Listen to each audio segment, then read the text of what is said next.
આમ પણ થશે. બરાબર.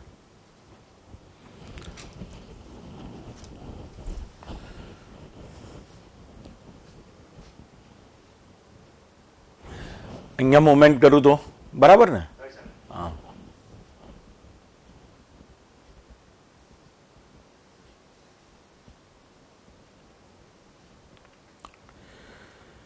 મિત્રો, આઈએએસની જે યુપીએસસીની એક્ઝામ છે તેમાં પ્રિલિમ અને મેઇન્સ એક્ઝામમાં ઇકોનોમિક્સ એટલે કે અર્થશાસ્ત્રના જે મુદ્દાઓ છે એ મુદ્દાઓ વિશે આજે આપણે પ્રાથમિક ચર્ચા કરીશું. જો તમે છેલ્લા કેટલાક વખતના પ્રિલિમ્સના પેપરો જોતા હો તો તમને ખ્યાલ આવતો હશે કે જે જનરલ સ્ટડીઝનું મુખ્ય એક પેપર છે એ પેપરમાં અર્થશાસ્ત્રના ઘણા બધા સવાલો પૂછવામાં આવતા હોય છે અને આ વિષય એ સામાન્ય રીતે અઘરો ગણવામાં આવે છે, પણ જો આપણે એને સરળ ભાષામાં જાણીએ અને સમજીએ તો મને લાગે છે કે આ વિષય આપને માટે ખૂબ જ આરામદાયક રીતે તૈયાર થઈ શકે એવા પ્રકારનો વિષય છે. આજે આપણે એની પ્રાથમિક ભૂમિકા સમજીશું, પણ મને લાગે છે કે એ પહેલાં તમારે આ વિષય વિશે શું વાંચવું જોઈએ એને વિશેની થોડીક વાત હું આપ સૌને પહેલાં તો કહું.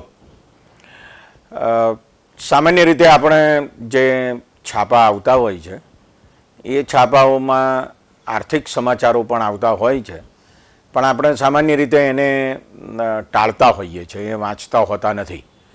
એનું એક કારણ એવું છે કે આપણને આ વિષય બહુ અઘરો લાગે છે અને પરિણામ એ આવે છે કે આ વિષય વિશેની આપણી જાણકારી બિલકુલ ઓછી હોય છે. એટલે જો આપણે છાપામાં આવતા સામાન્ય આર્થિક સમાચારો એના ઉપર આપણે નજર ફેંકીએ, એને આપણે વાંચીએ તો મને લાગે છે કે સામાન્ય જે પ્રવાહો ચાલે છે દેશના અને દુનિયાના અર્થતંત્રમાં એને વિશેની આપણને બહુ સારી સમજ પ્રાપ્ત થાય. એ વાત સાચી કે એમાં ઘણા બધા શબ્દો એવા આવે કે જે શબ્દો આપણને સમજણ ના પડે, પણ એવા પારિભાષિક શબ્દોને આપણે છોડી દઈએ તો પણ આપણને ઘણા બધા મુદ્દાઓ વિશે છાપાઓમાં વાંચવાથી સમજણ પડશે.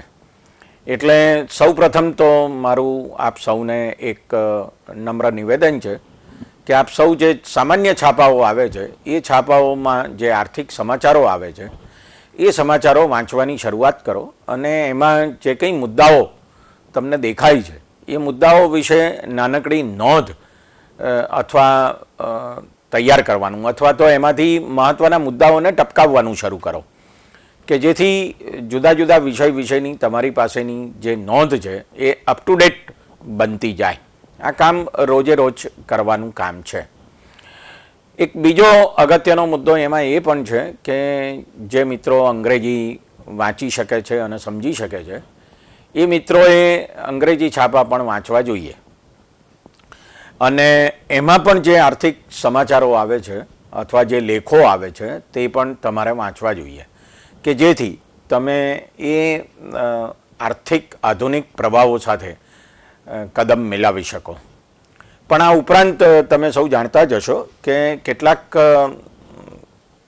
છાપા એવા છે કે જે છાપા એ મૂળભૂત રીતે આર્થિક છાપા છે અથવા નાણાકીય છાપા છે.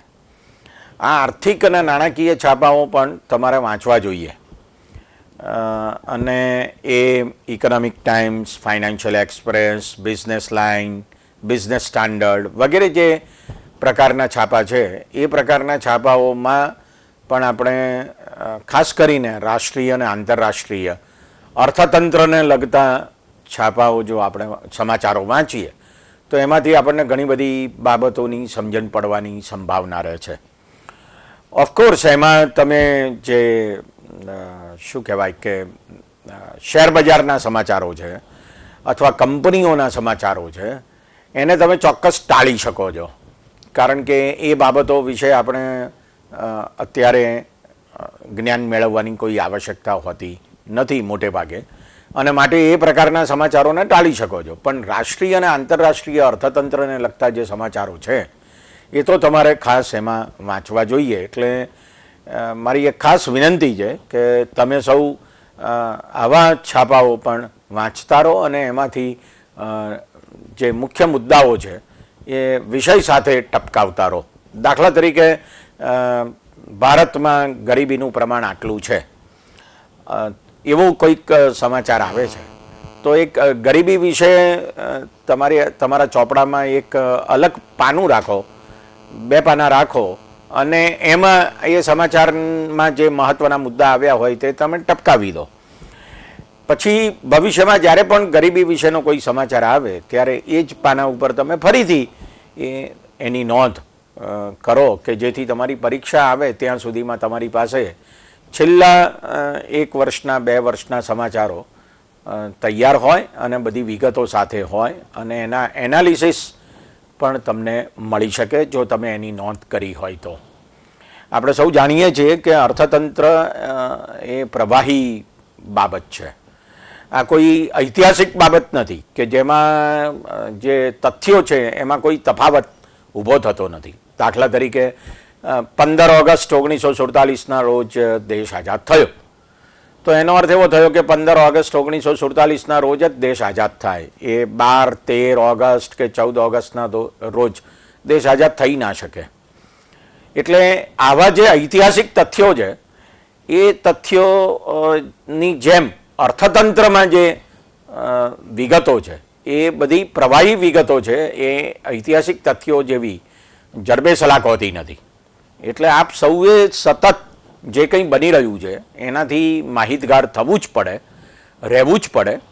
કારણ કે આઈએએસની જે પ્રિલિમ એક્ઝામ છે અથવા જનરલ સ્ટડીઝના જે પેપર છે જેમાં મેઇન્સમાં પણ આ વિષયો વિશે પૂછવામાં આવે છે તો એ બાબતો વિશે તમારે જાણકારી મેળવવી બહુ જ જરૂરી છે એમ કહી શકાય.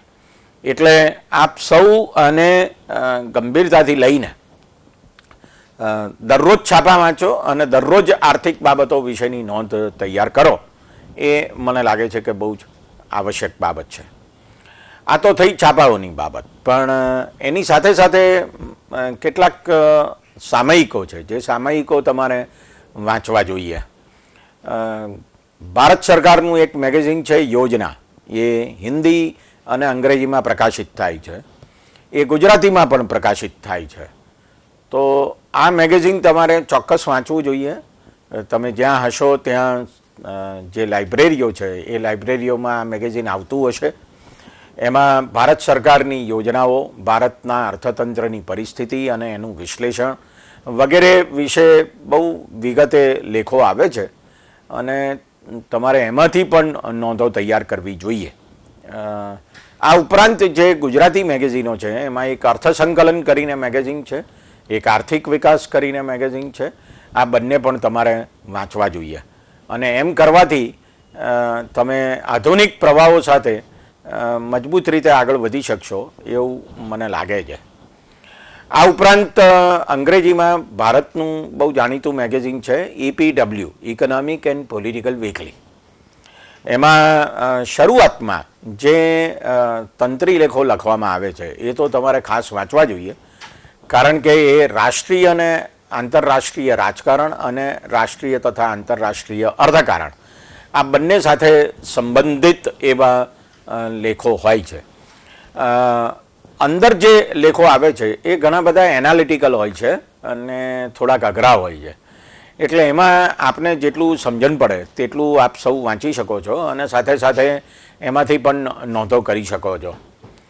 આ એક રાષ્ટ્રીય કક્ષાનું મેગેઝિન છે અને મને લાગે છે કે એ તમારે વાંચવું જ જોઈએ. આંતરરાષ્ટ્રીય કક્ષાએ ધ ઇકોનોમિસ્ટ નામનું એક સામયિક છે જે લંડનથી બહાર પડે છે અને તેમાં આંતરરાષ્ટ્રીય કક્ષાએ જે રાજકારણ અને અર્થકારણમાં બની રહ્યું છે તેના વિશેના સમાચારો અને એનાલિસિસ આવતા હોય છે. આ જગવિખ્યાત સામયિક જો તમે વાંચો, એનું અંગ્રેજી એકંદરે સહેલું હોય છે, તો મને લાગે છે કે તમે આર્થિક અને રાજકીય બંને પ્રભાવોને વિશે તમે બહુ જ અપ ટુ ડેટ રહી શકો એવી શક્યતાઓ છે. બીજો એક મુદ્દો મારે કહેવો છે પુસ્તકોના સંદર્ભમાં કે તમારે જે પુસ્તકો વાંચવા જોઈએ એ ભારતીય અર્થતંત્ર વિશેના પુસ્તકો વાંચવા જોઈએ. જેઓ અર્થતંત્ર વિશે બિલકુલ જાણતા નથી અથવા બહુ જ ઓછું જાણે છે, મને લાગે છે કે એમણે NCERTના પુસ્તકો વાંચવા જોઈએ. એ અંગ્રેજી અને હિન્દીમાં અવેલેબલ છે અને સાથે સાથે ગુજરાત રાજ્ય પાઠ્યપુસ્તક મંડળ દ્વારા જે 11 અને 12 ધોરણના પુસ્તકો બહાર પાડવામાં આવ્યા છે એ પણ તમારે જોવા જોઈએ. ત્યાંથી શરૂઆત કરી શકાય. એ પછી જે સ્નાતક કક્ષાના પુસ્તકો છે ભારતીય અર્થતંત્ર અંગેના એ તમારે ચોક્કસ વાંચવા જોઈએ. અને આ પુસ્તકો એ તમને થોડીક વધારે માહિતી આપશે ભારતના અર્થતંત્ર વિશેની. ગુજરાતીમાં ભારતીય અર્થતંત્ર વિશે બહુ સારી રીતે લખાયેલા પુસ્તકો અત્યારે જડતા નથી, પણ નીરવ પ્રકાશનમાં મેં ભારતીય અર્થતંત્ર ભાગ 1 અને ભાગ 2 એવા જે 2 પુસ્તકો લખ્યા છે એ તમને ઘણી બધી માહિતી ભારતીય અર્થતંત્રના માળખા વિશે આપી શકે એમ છે. તો એ તમે જોઈ શકો તો વધારે સારું, કે જેથી ભારતીય અર્થતંત્ર વિશેની સામાન્ય સમજ તમારા દિમાગમાં ઊભી થશે. જોકે ભારતીય અર્થતંત્ર આ 2 પુસ્તકોમાં સમાઈ જાય છે એવું નથી, એટલે અંગ્રેજી પુસ્તકો તમારે ખાસ જોવા જોઈએ. અને એમાં બહુ જાણીતું પુસ્તક છે તે દત્તન સુંદરમ, એસ ચંદ કંપની દ્વારા આ બહાર પાડવામાં આવેલું પુસ્તક છે. બહુ જાણીતા અર્થશાસ્ત્રીઓ હતા રુદર દત્ત અને KPM સુંદરમ, એમના દ્વારા લખાયેલું આ પુસ્તક છેલ્લા લગભગ 40-45 વર્ષથી ભારતમાં IAS થવા માંગતા વિદ્યાર્થીઓ વાંચતા હોય છે. અત્યારે આ બંને અર્થશાસ્ત્રીઓ આપણી વચ્ચે નથી, પણ એમની એક બ્રાન્ડ ઊભી થયેલી છે અને એ બ્રાન્ડથી આજે પણ આ પુસ્તક વેચાય છે. લેખકો જુદા છે, પણ મને લાગે છે કે દત્તન સુંદરમનું જે પુસ્તક છે એ ઘણું સારું છે. આ ઉપરાંત પણ આ જ ટાઇટલથી ઇન્ડિયન ઇકોનોમી એવા ટાઇટલથી પણ બીજા કેટલાક પુસ્તકો અવેલેબલ છે જે તમે વાંચી શકો છો, કે જેમાં ભારતીય અર્થતંત્રના તમામ પાસાઓને વિશે લગભગ બધી જ માહિતી એમાં આપવામાં આવેલી છે અને બહુ સરળ ભાષામાં એમાં વિશ્લેષણ પણ કરવામાં આવેલું હોય છે. જો આ મને લાગે છે કે આપ વાંચશો તો ભારતીય અર્થતંત્ર વિશેની સંપૂર્ણ માહિતી આપને ઉપલબ્ધ થશે. એટલે જે લોકો અંગ્રેજી વાંચી શકે એમ છે એમણે તો આ પુસ્તક વાંચવું જ જોઈએ. આ ઉપરાંત એક બીજો મુદ્દો મારે કહેવો છે અને તે એ છે કે ભારતના નાણાપ્રધાન જ્યારે ફેબ્રુઆરીમાં તેમનું અંદાજપત્ર રજૂ કરતા હોય છે ભારતની સંસદમાં, ત્યારે એના 1-2-3 દિવસ અગાઉ ઇકોનોમિક સર્વે, આર્થિક સર્વેક્ષણ અથવા આર્થિક સર્વે દર વર્ષે રજૂ કરવામાં આવતો હોય છે. જેમ કે 2016-17નું બજેટ ગયા ફેબ્રુઆરીમાં રજૂ થયું, તો 2015-16નો આર્થિક સર્વે રજૂ કરવામાં આવ્યો. આ આર્થિક સર્વેમાં આગલા વર્ષના ગાળા દરમિયાન શું થયું છે ભારતના અર્થતંત્રમાં જુદા જુદા ક્ષેત્રોમાં એની લેટેસ્ટ વિગતો એમાં આપવામાં આવેલી હોય છે. ઉપરાંત સરકારે જુદા જુદા પાસા વિશે કયા નીતિ વિષયક નિર્ણયો લીધા છે અથવા કાયદાકીય પગલાં લીધા છે અથવા કઈ નીતિઓ ઘડી છે ને એના અમલમાં શું થયું છે તેને વિશેની વિગતો પણ ઇકોનોમિક સર્વેમાં આપવામાં આવતી હોય છે. 2 વર્ષથી હવે એના 2 ભાગ પડે છે. આર્થિક સર્વેનો જે પહેલો ભાગ છે તે ડિસ્ક્રિપ્ટિવ છે, એટલે વર્ણનાત્મક રીતે એમાં જુદા જુદા પાસાઓ વિશે વિગતો આપવામાં આવેલી હોય છે. જ્યારે એનો જે બીજો ભાગ છે તે આંકડાકીય કોઠાઓ છે કે જેમાં ભારતના અર્થતંત્ર વિશેની બધી વિગતો તમને પ્રાપ્ત થાય છે. એટલે આ બંને ભાગ જો તમે જોઈ જાઓ તો મને લાગે છે કે ભારતના અર્થતંત્ર વિશેની છેલ્લામાં છેલ્લી વિગતો આપ વધારે સારી રીતે જાણી શકશો, સમજી શકશો અને જ્યારે તમે પરીક્ષા આપશો ત્યારે પ્રિલિમ પરીક્ષા દાખલા તરીકે આવતા ઓગસ્ટમાં જો તમારે આપવાની હોય તો તમારે આ પરીક્ષા માટે આ ઇકોનોમિક સર્વે તો વાંચવો જ જોઈએ. એટલે આ વાંચેલું હોય અને તમે છાપા વાંચતા હો, મેગેઝિનો વાંચતા હો, તો અર્થતંત્રમાં શું બની રહેલું છે છેલ્લા 1 વર્ષ 1.5 વર્ષના ગાળા દરમિયાન એનો આસાનીથી તંતુ તમે પ્રાપ્ત કરી શકશો, એને જોડી શકશો અને વધારે સારી રીતે સમજી શકશો.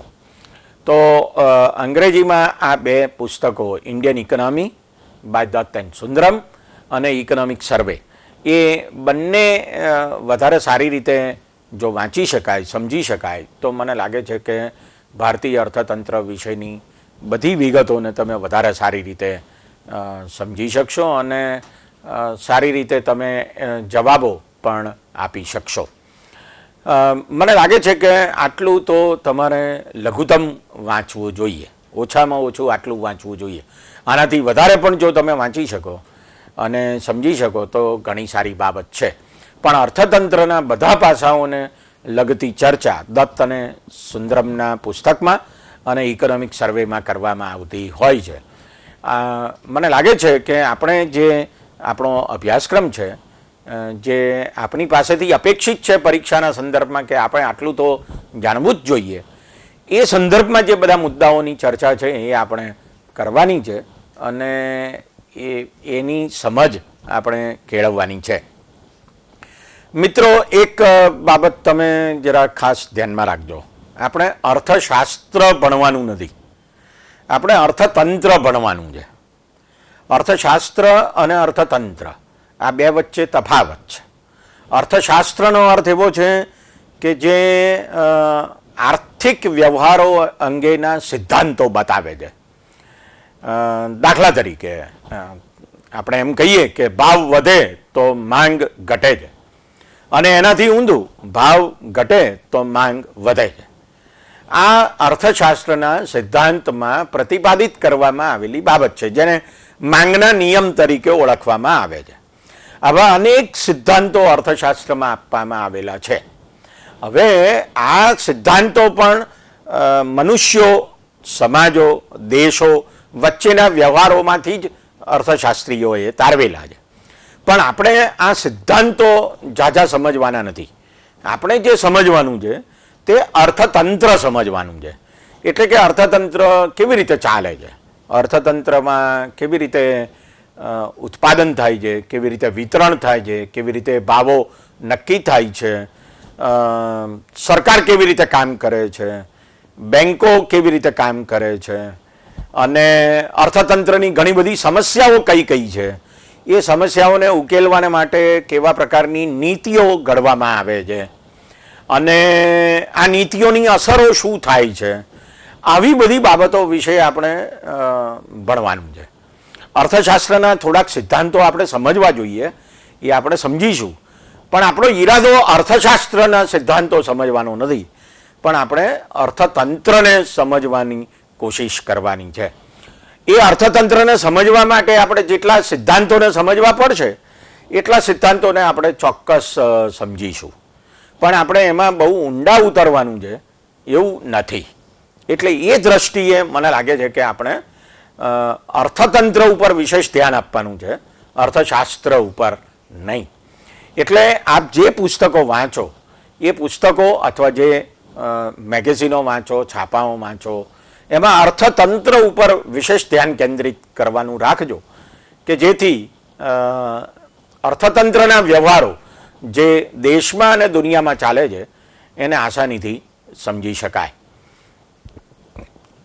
તો મિત્રો, આટલી પ્રાથમિક બાબત કર્યા પછી આપણે અર્થશાસ્ત્રમાં કયા મહત્ત્વના મુદ્દાઓ જોવાના છે અથવા અર્થતંત્રના કયા વ્યવહારોને આપણે જોવાના છે એના વિશેની આપણે કેટલીક બાબતોને સમજીએ અને એની એક પ્રાથમિક ચર્ચા આપણે કરીએ. કોઈ મુદ્દા વિશે અત્યારે આપણે ઊંડાણથી ચર્ચા કરવાની છે એવું નથી, પણ આપણે કયા મુદ્દાઓ તમારે અભ્યાસમાં આવે છે અને એ મુદ્દાઓનું હાર્દ શું છે, એ મુદ્દાઓ ની પાછળના જે એકદમ તાત્વિક મુદ્દાઓ છે તે શું છે એને આપણે સમજવાની અત્યારે કોશિશ કરીએ છીએ. અને જો આપણે આ કોશિશ કરીશું તો મને લાગે છે કે આ જે પછીના મુદ્દાઓ છે એ પછીના વ્યાખ્યાનોમાં તમને સમજવાનું થોડુંક આસાન થઈ જશે. અર્થતંત્ર જે દુનિયાભરનું ચાલે છે એની પાછળ બે વિચારધારાઓ કામ કરે છે એવું ઘણીવાર આપણને કહેવામાં આવે છે. દાખલા તરીકે ભારતના અર્થતંત્ર વિશે જ્યારે આપણે વાત કરવામાં આવે ત્યારે આપણને એવું કહેવામાં આવે છે કે 1991 પહેલાં ભારત સમાજવાદી અર્થતંત્ર હતું, ભારત સમાજવાદી દેશ હતો. ભારતના બંધારણના આમુખમાં પણ એવું કહેવામાં આવ્યું છે કે આપણે ભારતને કેવું બનાવવાનું છે તો ભારતને લોકશાહી, પ્રજાસત્તાક, ધર્મનિરપેક્ષ અને સાર્વભૌમ એવા 4 વિશેષણોની સાથે સાથે આપણે સમાજવાદી એવો શબ્દ પણ જોડેલો છે. તો આ એક બાબત છે સમાજવાદ, અને એનાથી તદ્દન વિરોધી બાબત છે મૂડીવાદ. એટલે અર્થતંત્ર જાણે કે બે પ્રકારનું હોય, એક મૂડીવાદી અર્થતંત્ર હોય અને એક સમાજવાદી અર્થતંત્ર હોય. તો મૂડીવાદી અર્થતંત્ર એટલે શું અને સમાજવાદી અર્થતંત્ર એટલે શું એ આપણે સમજવું જોઈએ. આ એક મહત્વનો મુદ્દો છે. બીજો એવો એક મહત્વનો મુદ્દો છે કે કોઈ પણ દેશનું જે અર્થતંત્ર છે એ બે નીતિઓથી ચાલે છે. અર્થતંત્રની એક નીતિ છે જેને કહેવામાં આવે છે નાણાં નીતિ, અને અર્થતંત્રની એક બીજી નીતિ છે જેને કહેવામાં આવે છે રાજકોષીય નીતિ. નાણાં નીતિ એ રિઝર્વ બેંક દ્વારા ઘડવામાં આવતી હોય છે. દુનિયાના કોઈ પણ દેશમાં એની જે કેન્દ્રીય બેંક છે એ બેંક દ્વારા જે નીતિ ઘડવામાં આવે છે, અમલમાં મૂકવામાં આવે છે એને નાણાં નીતિ તરીકે ઓળખવામાં આવે છે. અંગ્રેજીમાં એને કહેવામાં આવે છે મોનેટરી પોલિસી. હમણાં જ રિઝર્વ બેંક ઓફ ઇન્ડિયા દ્વારા તમે જોયું હશે કે વ્યાજના દરોમાં થોડાક ફેરફારો કરવામાં આવ્યા. તો આ જે ફેરફારો કરવામાં આવ્યા એ એની નાણાં નીતિનો ભાગ છે. તો આ જે નાણાં નીતિ છે એ ખરેખર શું છે? નાણાં નીતિમાં બે બાબતો મહત્વની છે. એક છે વ્યાજનો દર અને છે નાણાંનો પુરવઠો. વ્યાજનો દર એ સાધન છે, બરાબર, અને નાણાંનો પુરવઠો છે એ સાધ્ય છે. એટલે શું? વ્યાજનો દર સાધન છે એનો અર્થ એવો થાય છે કે વ્યાજના દરમાં ફેરફાર કરવામાં આવે છે એને પરિણામે નાણાંના પુરવઠામાં ફેરફાર થાય છે. એટલે વ્યાજના દરમાં ફેરફાર શું કરવામાં આવે છે તો કે એટલા માટે કરવામાં આવે છે કે જેથી નાણાંના પુરવઠામાં ફેરફાર થાય, બરાબર. એટલે વ્યાજનો દર એક સાધન થયું અને નાણાંનો પુરવઠો એક સાધ્ય થયું. આ ફેરફારો જે કરવામાં આવે છે એને પરિણામે દેશના સમગ્ર અર્થતંત્રમાં ફેરફારો થાય છે. એ કેવી રીતે થાય છે એની વાત આપણે જોવાની છે અને સમજવાની છે. તમે જાણતા જ હશો કે હમણાં જ રિઝર્વ બેંક ઓફ ઇન્ડિયાએ રેપો રેટમાં ફેરફારો કર્યા, રિવર્સ રેપો રેટમાં પણ ફેરફારો કર્યા, અને એને પરિણામે તમે જોયું હશે કે છાપાઓમાં એવી વાત આવી અથવા ટીવી પર એવી વાત આવી કે હવે જે ધિરાણ આપે છે બેંકો આપણને તેના ઉપરના વ્યાજના દર ઘટશે. તો ધિરાણ ઉપરના વ્યાજના દર ઘટે છે એનું કારણ શું છે? એનું કારણ એ છે કે રિઝર્વ બેંકે વ્યાજના દરમાં ફેરફારો કરેલા છે.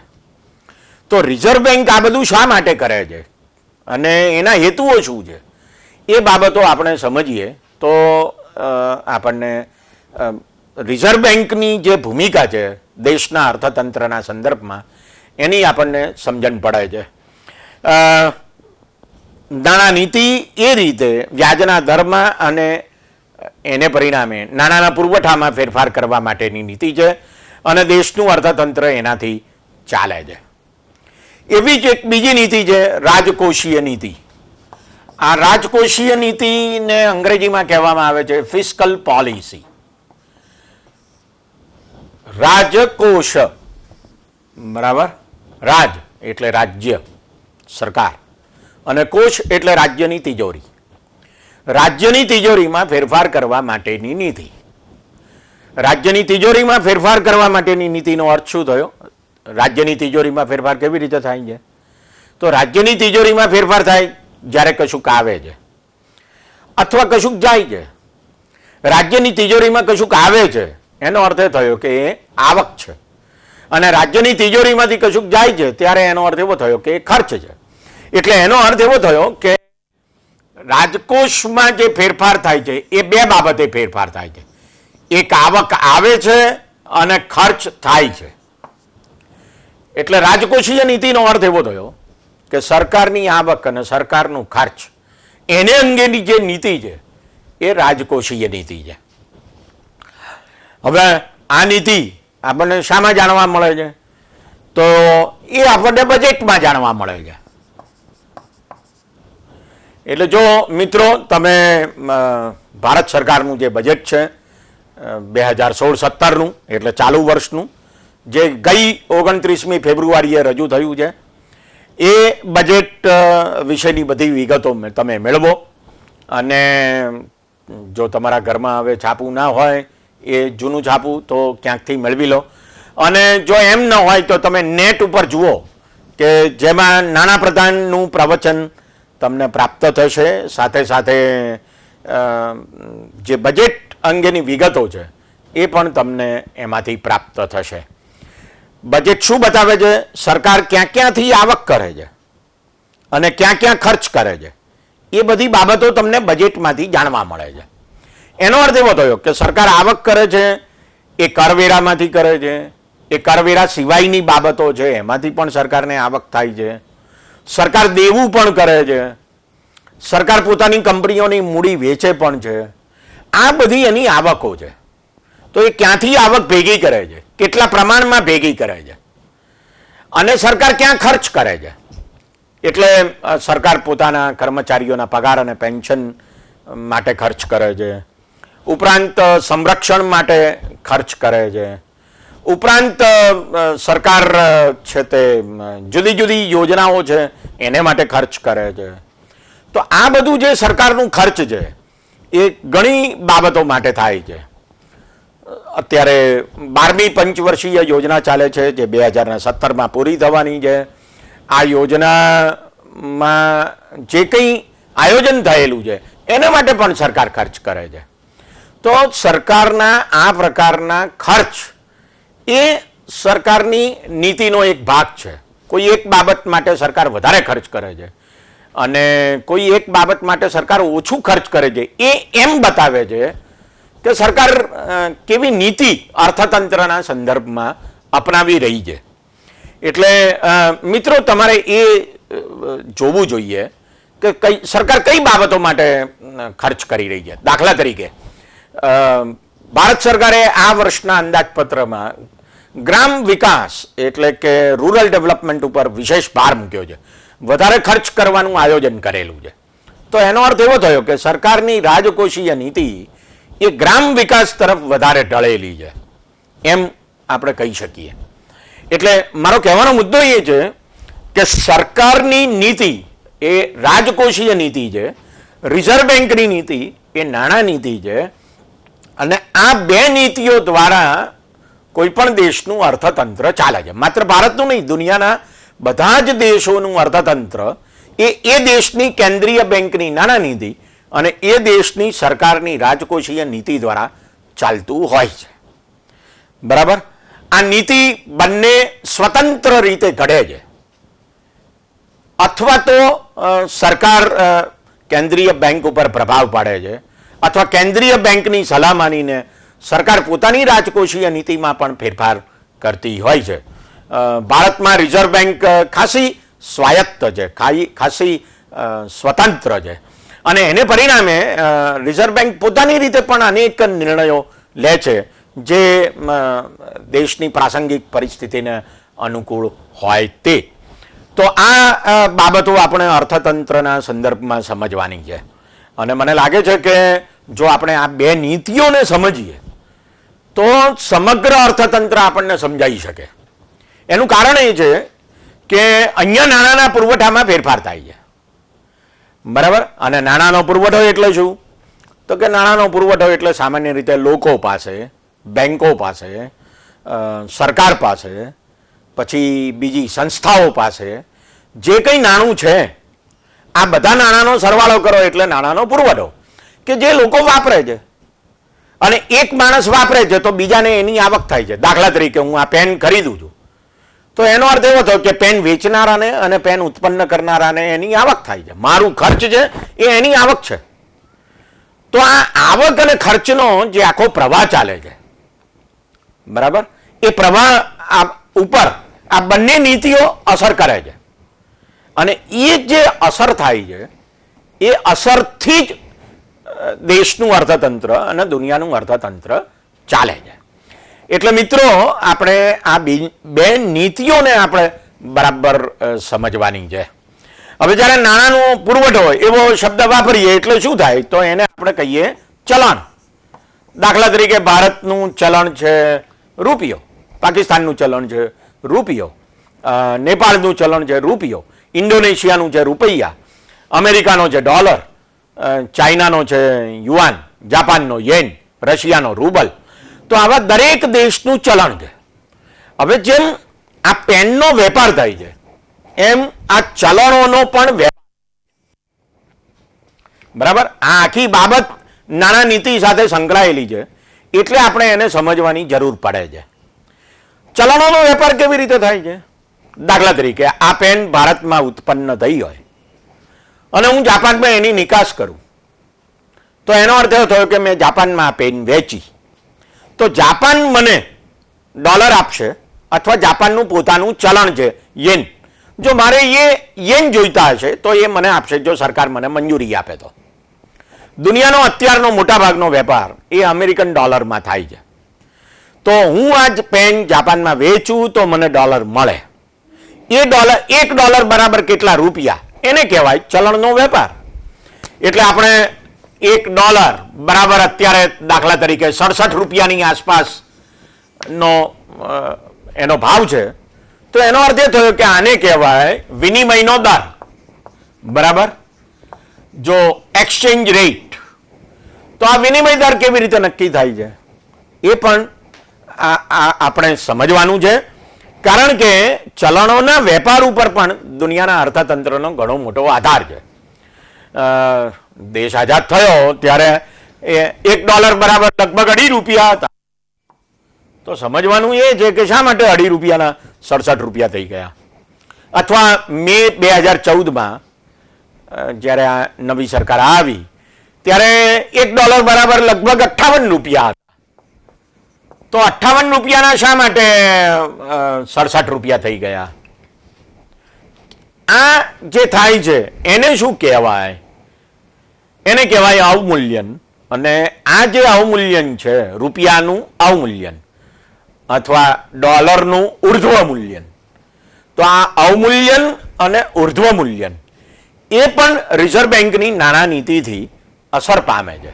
તો એ કેવી રીતે અસર પામે છે એ બાબતો પણ આપણે સમજવાની રહે છે. એટલે માત્ર વસ્તુઓ અને સેવાઓનો વેપાર એ જ મહત્વની બાબત નથી, પણ ચલણોનો વેપાર એ પણ ઘણી મહત્વની બાબત છે. તો મિત્રો નાણાં નીતિના સંદર્ભમાં આપણે આ સમજવાનું થાય છે. રાજકોષીય નીતિમાં મેં અગાઉ કહ્યું તેમ સરકારની આવક ક્યાંથી થાય છે, સરકારનું ખર્ચ ક્યાંથી થાય છે, એને આપણે સમજવાનું છે. હવે સવાલ એ આવે છે કે સરકારનું, આપણે સૌ જાણીએ છીએ કે ખર્ચ એ આવક કરતાં વધારે હોય છે. જો ખર્ચ આવક કરતાં વધારે હોય તો સરકારે દેવું કરવું પડે. એટલે સરકાર દેવું કરે છે, બરાબર, જેને જાહેર દેવા તરીકે ઓળખવામાં આવે છે. આ જે જાહેર દેવું છે, પબ્લિક ડેટ, એ જાહેર દેવું સરકારે કર્યું, બરાબર. એટલે કે ખર્ચ કરતાં આવક વધારે છે માટે સરકારે દેવું કર્યું. હવે દેવું કર્યા પછી પણ ખર્ચ વધારે છે તો શું થયું? તો એને કહેવાય છે બજેટમાં ખાધ આવી, બરાબર. અંગ્રેજીમાં એને કહે છે ડેફિસિટ, ખાધ. તો આ જે ખાધ છે એ ખાધ સરકારે પૂરવાની થાય છે. તો સરકાર કેવી રીતે આ ખાધ પૂરે છે? દેવું લીધા પછી પણ ખાધ રહે છે. દાખલા તરીકે સરકારની આવક 100 રૂપિયા છે, સરકારનો ખર્ચ 125 રૂપિયા છે, એટલે 25 રૂપિયાનો જે તફાવત છે એને એ પૂરવાને માટે સરકાર દેવું લે છે. હવે સરકારે દેવું લીધું 20 રૂપિયાનું, તો બાકી રહ્યા 5 રૂપિયા.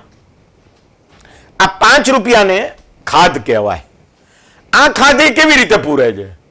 તો કે આ ખાધ એ સરકાર રિઝર્વ બેંક પાસેથી પૈસા લે છે કે જે સરકાર રિઝર્વ બેંકને પાછી આપતી નથી અથવા પાછા આપવા માટે બંધાયેલી નથી કાયદાકીય રીતે, બરાબર. તો એને શું કહેવામાં આવે છે? તો એને કહેવામાં આવે છે ખાધ પુરવણી, એટલે કે ડેફિસિટ ફાઇનાન્સિંગ, બરાબર. તો આ ખાધ પુરવણી થાય અને ભારત સરકાર દેશ આઝાદ થયો ત્યારથી અત્યાર સુધી દર વર્ષે ખાધ પુરવણી કરે છે. તો આ ખાધ પુરવણીની શું અસરો થાય? કેમ કે પૈસા રિઝર્વ બેંક ઓફ ઇન્ડિયા પાસેથી ભારત સરકાર પાસે આવે છે. તો આ બાબત પણ આપણે સમજવાની છે કે ખાધ પુરવણી કેટલી કરવી જોઈએ કે ના કરવી જોઈએ, દેવું કરવું જોઈએ કે ના કરવું જોઈએ, દેવું કરવું જોઈએ તો કેટલું કરવું જોઈએ, શા માટે કરવું જોઈએ, દેવું કરવું સારું કે નહીં સારું. આ બધી બાબતો આપણે અર્થતંત્રના સંદર્ભમાં સમજવાની થાય છે. હું આ બાબત એટલા માટે કહું છું કે સામાન્ય રીતે આપણે એવું કહેતા હોઈએ છીએ કે સરકાર દેવાદાર થઈ ગઈ છે. વાત બિલકુલ સાચી છે કે સરકાર દેવાદાર થઈ ગઈ છે, પણ સરકારનું દેવું પૂરું કરવાનું હોય તો એ કેવી રીતે પૂરું થઈ શકે? આ મહત્વનો મુદ્દો છે. દાખલા તરીકે હું દેવું કરતો હોઉં અને વારંવાર દેવું કર્યા જ કરતો હોઉં, આખી જિંદગી જીવું ત્યાં સુધી હું દેવું કર્યા કરું, તો તમે મને એમ કહેશો કે આ માણસ તો દેવાળીઓ છે. સરકાર પણ દેવું કરે છે તો સરકાર પણ દેવાળી છે, એ વાત સાચી છે. પણ મારા દેવા અને સરકારના દેવા એ બેની વચ્ચે તફાવત છે. એ કયો તફાવત છે? શા માટે એની અસરો ઊભી થાય છે? કેવી અસરો ઊભી થાય છે? એ બધા ભારતીય અર્થતંત્ર સાથે જોડાયેલા મુદ્દાઓ છે અને મને લાગે છે કે આપણે આ બધા મુદ્દાઓને સ્પષ્ટ રીતે સમજવાની આવશ્યકતા છે. એટલે ભારતના અર્થતંત્રમાં નાણાંના પુરવઠામાં થતો વધારો, ખાધ પુરવણી થાય તો રિઝર્વ બેંક પાસેથી સરકાર પાસે આવતા નાણાં અને એ બધાની અસરો કેવી રીતે ઊભી થાય એ આપણે જોવાનું, સમજવાનું છે. તો મિત્રો, આ બે બહુ જ મહત્વના મુદ્દા છે કે એ જો આપણે સમજીએ તો આખું અર્થતંત્ર સમજાય. માત્ર ભારતનું અર્થતંત્ર નહીં, દુનિયાના દરેક દેશનું અર્થતંત્ર આપણે આ બે નીતિઓને સમજીએ તો આપણને સમજી શકાય એવું મને લાગે છે. આ મહત્વના મુદ્દા વિશે આપણે ચર્ચાઓ હંમેશા કરવાની રહેશે. તો જ્યારે જ્યારે પણ આ બેમાં ફેરફારો થાય અથવા સરકાર જ્યારે પોતાની નીતિઓ ઘડે ત્યારે એને ધ્યાનમાં લેવી જોઈએ. એક બહુ જ મોટો વિવાદ ચાલે છે અને એ વિવાદ એવો છે કે રિઝર્વ બેંક, ભારતમાં રિઝર્વ બેંક અને સરકાર એટલે કે ભારત સરકાર, ગવર્મેન્ટ ઓફ ઇન્ડિયા, એ જે કંઈ આ નીતિઓ ઘડે છે અને એનો અમલ કરે છે એને વિશે કોઈ કાયદો હોવો જોઈએ કે નહીં? એટલે કે આ બંનેને કાયદાથી બાંધવા જોઈએ કે નહીં? કે પછી એમને જે કંઈ કરવું હોય તે કરે, એમના મગજમાં જે કંઈ વિચાર આવે એ મુજબ એ વર્તે? આ બહુ મોટો વિવાદનો વિષય છે. એને માટે એવું આવે છે નિયમ વિરુદ્ધ વિવેક નો વિવાદ, રૂલ વર્સસ ડિસ્ક્રેશન. રૂલ, નિયમ, ડિસ્ક્રેશન એટલે વિવેક, વિવેક બુદ્ધિ. એટલે જે લોકો સરકારમાં બેઠા છે એમની વિવેક બુદ્ધિ ઉપર આપણે છોડી દેવું જોઈએ જે લોકો રિઝર્વ બેંકમાં બેઠા છે એમણે એમની વિવેક બુદ્ધિ ઉપર આપણે છોડી દેવું જોઈએ કે પછી રિઝર્વ બેંકમાં જે લોકો બેઠા છે એમણે કયા નિયમો અનુસાર વ્યાજના દરમાં ફેરફાર કરવો, નાણાંના પુરવઠામાં વધારો કે ઘટાડો કરવો, અથવા જે લોકો સરકારમાં બેઠા છે એમણે કેટલા પ્રમાણમાં ખર્ચ કરવું, કઈ બાબતો માટે ખર્ચ કરવું, દેવું કેટલું હોવું જોઈએ, કેટલી ખાત પુરવણી કરવી જોઈએ, ખાદ કેટલી હોવી જોઈએ, આ બધી બાબતો માટે નિયમો હોવા જોઈએ કે નહીં. આ બાબત એ છેલ્લા 50 વર્ષથી દુનિયાભરમાં અર્થશાસ્ત્રીઓના મતના સંદર્ભમાં વિવાદાસ્પદ રહી છે. કેટલાક અર્થશાસ્ત્રીઓ એમ કહે છે કે આ બંનેને નિયમોથી બાંધવા જોઈએ, કેટલાક અર્થશાસ્ત્રીઓ એવું કહે છે કે નહીં, આવા નિયમોથી એમને બાંધવા જોઈએ નહીં, બાંધી શકાય નહીં, અને બાંધો તો પણ મુસીબત ઊભી થાય. તેમ છતાં ભારત સરકારે, ભારતની સંસદે 2003માં એક કાયદો કર્યો છે. એ કાયદાને કહેવામાં આવે fiscal responsibility and budget management act, રાજકોષીય જવાબદારી અને બજેટ સંચાલન ધારો. આ જે કાયદો છે એ કાયદામાં સરકારે ખાધના સંદર્ભમાં શું કરવું જોઈએ, દેવાના સંદર્ભમાં શું કરવું જોઈએ, એના નિયમો બનાવવામાં આવ્યા, એના ટાર્ગેટ્સ નક્કી કરવામાં આવ્યા.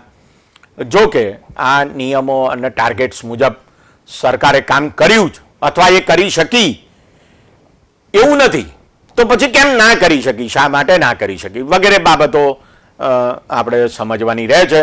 દરેક રાજ્યમાં પણ આ કાયદા પછી કાયદાઓ થયા છે. દાખલા તરીકે ગુજરાતમાં 2005માં GFR,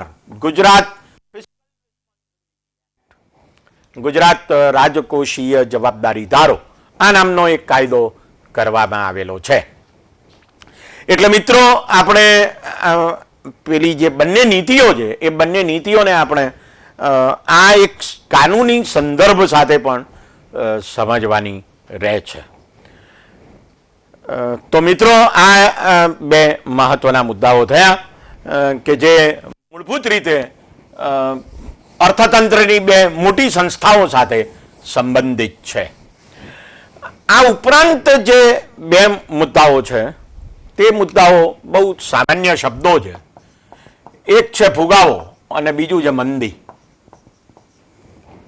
આપણે હંમેશા આને વિશે સાંભળતા હોઈએ છીએ, ચર્ચા કરતા હોઈએ છીએ, પણ સામાન્ય રીતે આપણે આ બે છે શું એને વિશે ભાગ્યે જ કશું જાણતા હોઈએ છીએ. એટલે શાસ્ત્રીય અર્થમાં શાને ફુગાવો કહેવાય, શાસ્ત્રીય અર્થમાં શાને મંદી કહેવાય, બરાબર. અને બીજું કે જ્યારે ફુગાવો થયેલો હોય એટલે કે ભાવો ખૂબ વધ્યા હોય, અથવા જ્યારે મંદી થયેલી હોય એટલે કે ભાવો ખૂબ ઘટ્યા હોય. અને એનો અર્થ એવો થયો કે ફુગાવો, જેને માટે બીજો એક શબ્દ વાપરવામાં આવે છે તેજી, એમાં રોજગારી વધે છે અને અહીંયા રોજગારી ઘટે છે, અહીંયા બેકારી ફેલાય છે. તો આપણે જે સમજવાનું છે એ ફુગાવો છે શું, મંદી શું છે, શા માટે બેકારી ફેલાય છે, ફુગાવો હોય તો બેકારી હોય કે ના હોય, સૈદ્ધાંતિક મુદ્દાઓ કયા છે અને વ્યવહારુ મુદ્દાઓ કયા છે, અને ફુગાવો દૂર કરવા માટે શું કરવું જોઈએ, કેવા પગલાં લેવામાં આવતા હોય છે, મંદી દૂર કરવા શું કરવું જોઈએ અને સરકાર દ્વારા કેવા પગલાં લેવામાં આવતા હોય છે, અથવા રિઝર્વ બેંક દ્વારા કેવા પગલાં લેવામાં આવતા હોય છે. એટલે ન બહુ ફુગાવો થાય, ન ભારે મંદી આવે, એવા પ્રકારની નાણાં નીતિ અને એવા પ્રકારની રાજકોષીય નીતિ એ રિઝર્વ બેંક દ્વારા અને ભારત સરકાર દ્વારા અખત્યાર કરવામાં આવતી હોય છે. મિત્રો, કોઈ પણ દેશની કેન્દ્રીય બેંક અને એની કેન્દ્ર સરકારના ઈરાદા એ હોય છે કે ન બહુ ફુગાવો થાય કે ન મંદી આવે, બરાબર. હવે મંદી કેમ? કારણ કે મંદી આવે છે તો બેકારી ફેલાય છે અને ફુગાવો આવે છે તો રોજગારી વધે છે. પણ એનો અર્થ એવો નથી કે ફુગાવો આવે છે તો કોઈ બેકાર હોતું જ નથી. તો ફુગાવો આવે છે અને છતાં બેકારી હોય છે, અને મંદી હોય છે ત્યારે પણ બેકારી હોય છે. તો આ બંને પ્રકારની બેકારી વચ્ચે શું તફાવત છે, બેકારીના કયા પ્રકારો છે, એ બધી બાબતો આપણે સમજવાની હોય છે. એક સિમ્પલ બાબત તરફ હું આજે આપનું ધ્યાન દોરું છું, પછી આપણે જ્યારે આ વિષય વિશે વધારે ચર્ચા કરીશું ત્યારે આપણે એ મુદ્દાઓ વિશે વાત કરીશું. દાખલા તરીકે ભાવ વધે છે એટલે કે ફુગાવો થાય છે. ભાવ વધે તો શું થાય? તો ભાવ વધે તો નફો વધે. દાખલા તરીકે આ પેન 15 રૂપિયામાં આજે મને મળે છે બજારમાં, પણ જો એનો ભાવ વધી જાય ને એ 25 રૂપિયામાં મળે તો એનો અર્થ એવો થયો કે જેમ જે લોકો એ વેચે છે અથવા જે લોકો એ પેન ઉત્પન્ન કરે છે એનો નફો વધે છે. જો નફો વધે તો શું વધે? તો મૂડીરોકાણ વધે. એટલે કે જે પેન વેચે છે અથવા જે પેન ઉત્પાદન કરે છે એ બંનેને એમ થાય છે કે આપણે વધારે ઉત્પાદન કરીએ, વધારે વેચીએ કે જેથી વધારે નફો મળે, એટલે એ વધારે પેન ઉત્પન્ન કરવાને માટે રોકાણ કરે છે. એ મૂડીરોકાણ કરે છે એટલે રોજગારી વધે છે, કે વધારે લોકોને કામ મળે છે. ઉત્પાદનના 4 સાધનો છે: જમીન, શ્રમ, મૂડી અને નિયોજક. આ તો આપ સૌ જાણતા જ હશો, બરાબર?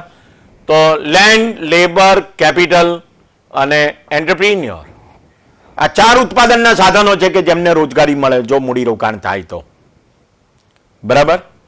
તો જમીનને શું મળે છે? ભાડું મળે છે.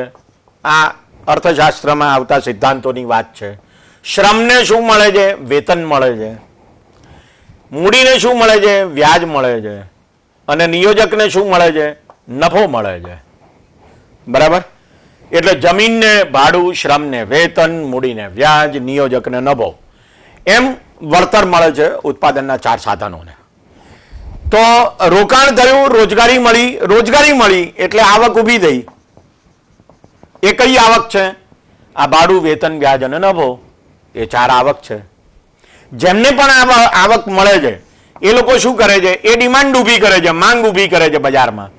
મારી પાસે આવક આવે તો એનો અર્થ એ થયો કે હું બજારમાં ખરીદી કરું, એટલે એનો અર્થ એવો થયો કે બજારમાં મારી માંગ વધે છે.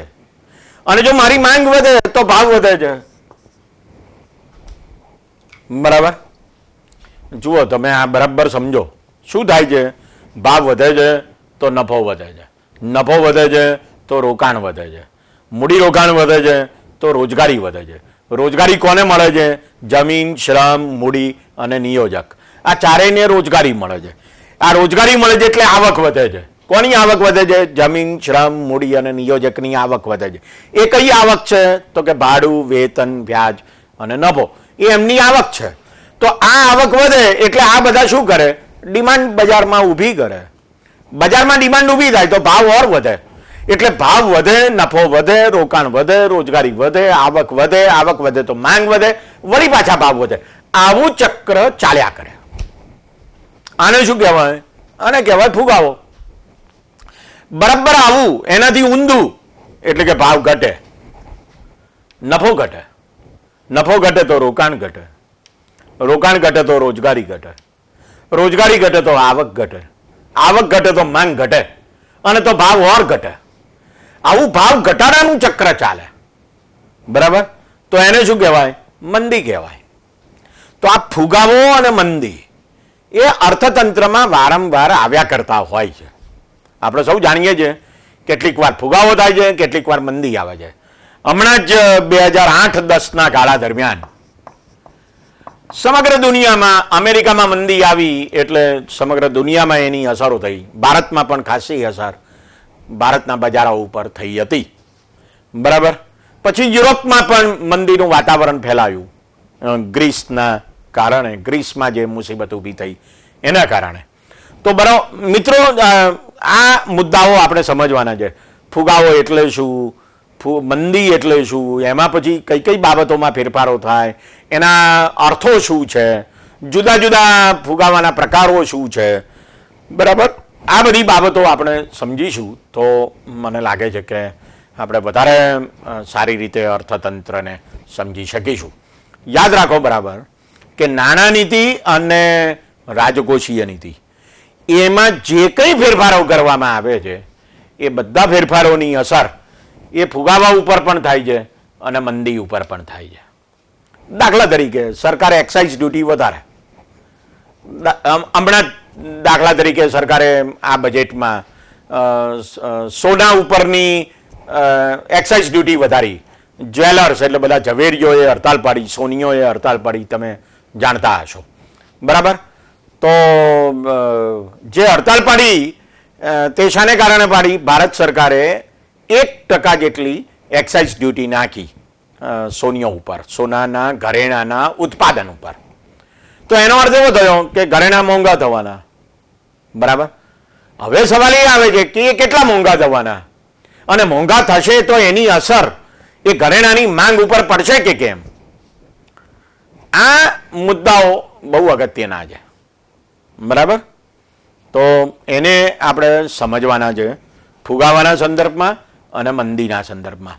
અને ફુગાવો મંદી આવ્યા કરતા હોય છે, તો એને ટાળવાને માટે, એને દૂર કરવાને માટે ઘણી બધી બાબતો આપણે સમજવાની રહે છે કે જે જુદા જુદા પગલાઓ સ્વરૂપે બજારમાં લેવાય છે. તો સરકાર કયા પગલાં લે છે, રિઝર્વ બેંક કયા પગલાં લે છે, રિઝર્વ બેંક કેવા ફેરફારો કરે છે વ્યાજના દરમાં કે જેથી નાના પુરવઠામાં ફેરફાર થાય છે, કે જેથી ફુગાવા ઉપર અંકુશ આવે છે અથવા તો મંદી દૂર થાય છે. સરકાર કેવા પગલાં લે છે કે જેથી ફુગાવો દૂર થાય છે અથવા તો મંદી દૂર થાય છે. તો આ બાબતો આપણે ખાસ સમજવાની રહે છે. તો આ એક નાણાં નીતિ. બીજો મુદ્દો હતો રાજકોષીય નીતિ. ત્રીજો મુદ્દો હતો તે ફુગાવો અને મંદી. ચોથો મુદ્દો છે એ આપણે સમજવાનો છે અર્થતંત્રના સંદર્ભમાં, અને એ છે આંતરરાષ્ટ્રીય અર્થશાસ્ત્ર. આંતરરાષ્ટ્રીય અર્થશાસ્ત્ર, ઇન્ટરનેશનલ ઇકોનોમિક્સ, એ શું છે અને ભારત કેવી રીતે આંતરરાષ્ટ્રીય અર્થતંત્રો સાથે, એટલે કે દુનિયાના અર્થતંત્રો સાથે અથવા વૈશ્વિક અર્થતંત્ર સાથે કેવી રીતે જોડાયેલું છે. આ બાબત આપણે 3 સંસ્થાઓની સમજ કેળવીને પ્રાપ્ત કરી શકીશું. એક છે WTO, વિશ્વ વ્યાપાર સંગઠન. આ સંગઠન 1995માં સ્થાપવામાં આવ્યું. એ દુનિયાના જે દેશો છે એમની વચ્ચે જે વેપાર થાય છે, વસ્તુઓનો, સેવાઓનો, ચલણોનો, એ જે વેપાર થાય છે એના ઉપર નિયમન કરનારી આ એક સંસ્થા છે, સંગઠન છે. બીજી એક સંસ્થા છે IMF, ઇન્ટરનેશનલ મોનેટરી ફંડ. આ સંસ્થાની સ્થાપના 46-47માં થઈ, અને ત્રીજી સંસ્થા છે વર્લ્ડ બેંક, એની પણ 1946-47માં સ્થાપના થઈ. તો IMF એ દુનિયાના દેશોને લોન આપે છે, વિશ્વ બેંક પણ દુનિયાના દેશોને લોન આપે છે. પણ આ બેની લોનમાં તફાવત છે. તો એ શું તફાવત છે? અને IMF દ્વારા એક ચલણ ઊભું કરવામાં આવ્યું છે જેને SDR કહેવામાં આવે છે, એને પેપર ગોલ્ડ, કાગદી સોનું.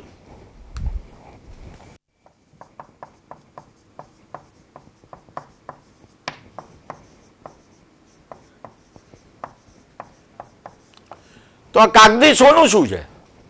1969માં IMF દ્વારા આ SDR નામનું ચલણ ઊભું કરવામાં આવ્યું. તો એ છે શું? એની શું અસરો થાય છે? IMFનો મૂળ હેતુ શું છે? વિશ્વ બેંકનો મૂળ હેતુ શું છે? એની આપણે ચર્ચા કરવાની થશે. વિશ્વ વ્યાપાર સંગઠન એ અત્યારે દુનિયાની અત્યંત મહત્વની સંસ્થા બની ગઈ છે. IMF અને વર્લ્ડ બેંક કરતાં પણ વિશ્વ વ્યાપાર સંગઠન, વર્લ્ડ ટ્રેડ ઓર્ગેનાઇઝેશન, એ અત્યંત મહત્વની સંસ્થા બની ગઈ છે. એનો ભારત સાથેનો સંબંધ શું છે અને એની કઈ સમજૂતીઓ છે, આ મુદ્દાઓ વિશે આપણે વાત કરીશું.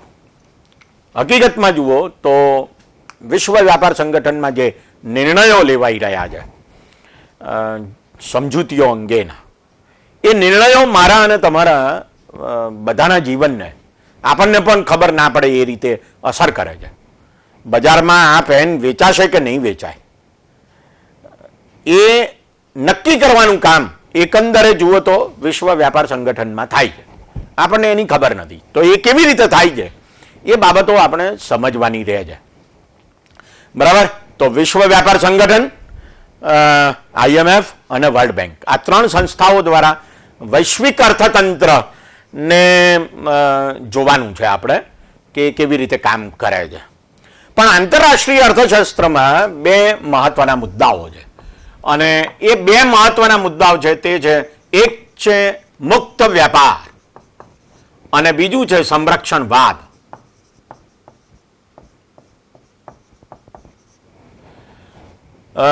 મુક્ત વ્યાપારને માટે અંગ્રેજીમાં શબ્દ વપરાય છે ફ્રી ટ્રેડ અને સંરક્ષણવાદ માટે શબ્દ વપરાય છે પ્રોટેક્શનિઝમ. બરાબર. આ બે શું છે? આ બે ખ્યાલ છે. બરાબર. એ વિભાવનાઓ છે, વિચાર છે. એ શું છે? સંરક્ષણવાદથી ફાયદો થાય કે ન થાય, મુક્ત વ્યાપારથી ફાયદો થાય કે ન થાય, અથવા ફાયદો થાય તો કેટલો થાય, નુકસાન થાય તો કેટલું થાય. બરાબર. આ બે વિચારને આધારે વિશ્વ વ્યાપાર સંગઠન કામ કરે છે કે જેમાં ભારત જોડાયેલું છે. અત્યારે વિશ્વ વ્યાપાર સંગઠનમાં લગભગ 167 જેટલા દેશો છે, એમાંનો ભારત એક છે. અને આ 167 દેશો એમાં દુનિયાની 98% વસ્તી રહે છે. એટલે દુનિયાની 2% જ વસ્તી એવી છે કે જે વિશ્વ વ્યાપાર સંગઠનમાં જોડાયેલી નથી. એટલે વિશ્વ વ્યાપાર સંગઠનનો હેતુ સંરક્ષણવાદને દૂર કરવાનો છે અને મુક્ત વ્યાપાર ઊભો કરવાનો છે. તો આ સંરક્ષણવાદ છે શું અને મુક્ત વ્યાપાર છે શું, એને વિશેની આપણે ચર્ચા કરવાની થશે અને એ આપણે વિગતે સમજવાની કોશિશ કરીશું. વિશ્વ વ્યાપાર સંગઠનમાં લગભગ 25 જેટલી સમજૂતીઓ કરવામાં આવેલી છે જુદા જુદા મુદ્દાઓ વિશે. એમાંની જે અત્યંત મહત્વની સમજૂતીઓ છે, લગભગ 7-8 જેટલી સમજૂતીઓ ખૂબ જ મહત્વની છે. એ બધી સમજૂતીઓમાં કયા મુદ્દાઓ છે એને વિશેની પણ આપણે વાત કરીશું અને ભારતનો વિશ્વ વ્યાપાર સંગઠન સાથેનો સંબંધ કેવો રહ્યો છે એને વિશે પણ આપણે વાત કરીશું. બરાબર. તો આંતરરાષ્ટ્રીય અર્થશાસ્ત્રના સંદર્ભમાં આપણે આ ત્રણ સંસ્થાઓ અને બે વિચાર સમજવાના છે. એ ઉપરાંત જે આપણે સમજવાનું છે તે છે ભારતનો વેપાર.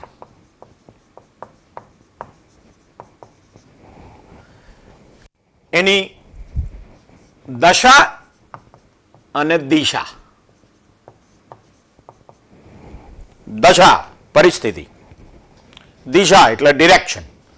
શું સિચ્યુએશન છે ભારતના વેપારની, આપણે કઈ વસ્તુઓની નિકાસ કરીએ છીએ, બરાબર, કઈ સેવાઓની નિકાસ કરીએ છીએ, અને જે વસ્તુઓ અને સેવાઓની નિકાસ કરીએ છીએ એ આપણી દશા, એ ક્યાં કરીએ છીએ એ આપણી દિશા. બરાબર. તો 1950 થી 47 થી શરૂ કરીને અત્યાર સુધીમાં આપણી દશા શું રહી છે અને આપણી દિશા શું રહી છે અત્યારે, અને આ દિશામાં કેવા પરિવર્તનો આવ્યા છે. બરાબર. દાખલા તરીકે હમણાં 2008-10માં મંદી આવી, અમેરિકામાં ભયંકર મંદી આવી. એની અસર પણ ભારતના કેટલાક ઉદ્યોગોને થઈ, ભારતના કેટલાક લોકોને પણ થઈ. સરકારે પણ એ મંદીને દૂર કરવાને માટે ઘણા બધા પગલાં લીધા. બરાબર. પણ ભારતમાં એટલી બધી અસર ના થઈ. તો એનું કારણ શું છે? એનું કારણ એ છે કે અમેરિકા સાથેનો આપણો જે વેપાર છે એ વેપાર અમેરિકા સાથેનો ઓછો થઈ રહ્યો છે, યુરોપ સાથે ઓછો થઈ રહ્યો છે. અને દુનિયાના જે ગરીબ દેશો છે, એશિયાના, આફ્રિકાના, લેટિન અમેરિકાના, એ બધા દેશો સાથે આપણો વેપાર વધી રહ્યો છે. અને એને કારણે અમેરિકામાં મંદી આવી તો ભારતમાં એની મંદીની અસર ઓછી થઈ. બરાબર. તો એ આખી પરિસ્થિતિ શું છે એને આપણે સમજવાની છે, ભારતની ના વેપારની દશા અને દિશા. તો આ બધા મુદ્દાઓ આંતરરાષ્ટ્રીય અર્થશાસ્ત્રના સંદર્ભમાં ખૂબ જ અગત્યના છે. આની સાથે જ સંકળાયેલા બીજા બે મુદ્દાઓ છે અને એ મુદ્દાઓ એ એક છે લેણ દેણની તુલા,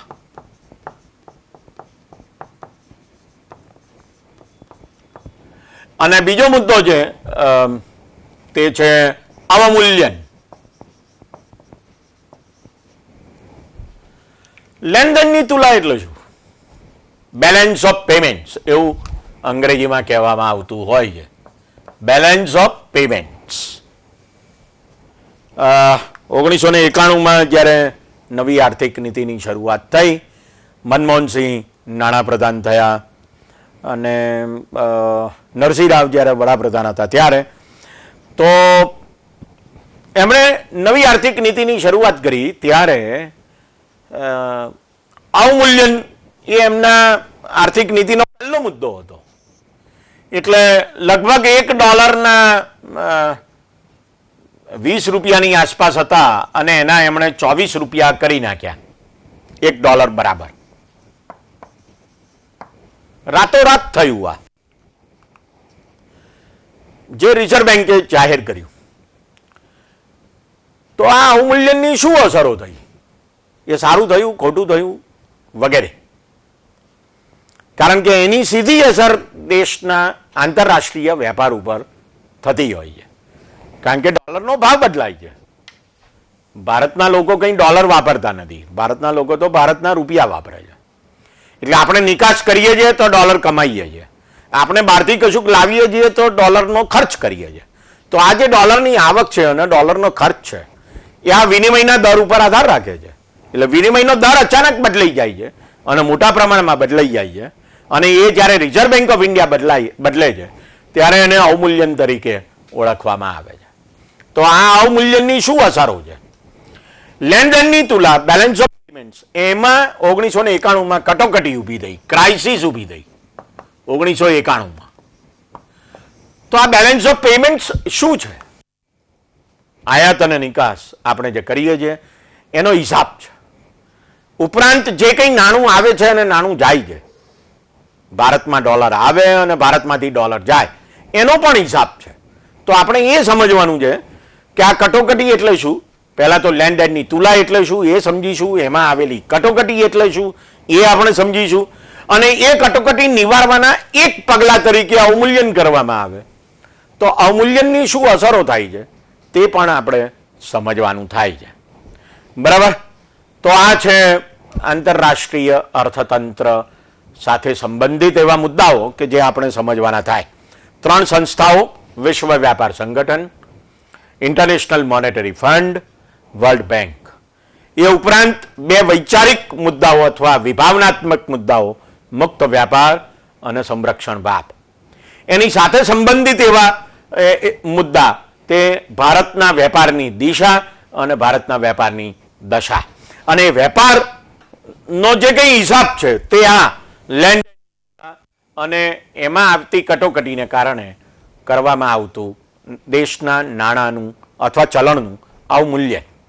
તો આ બધા મુદ્દાઓને આપણે સમજીએ તો આંતરરાષ્ટ્રીય અર્થકારણ અને આંતરરાષ્ટ્રીય અર્થકારણ સાથેનો ભારતનો સંબંધ એ આપણને સમજાઈ જાય.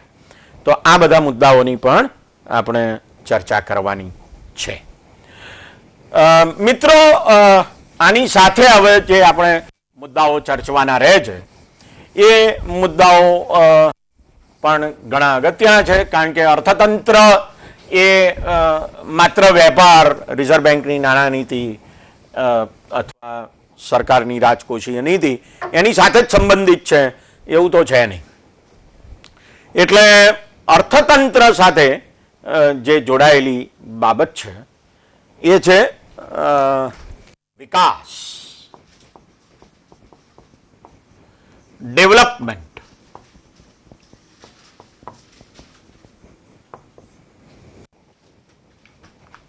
આ વિકાસનો મુદ્દો આપણે જોઈએ અને એની ચર્ચા આપણે પછી.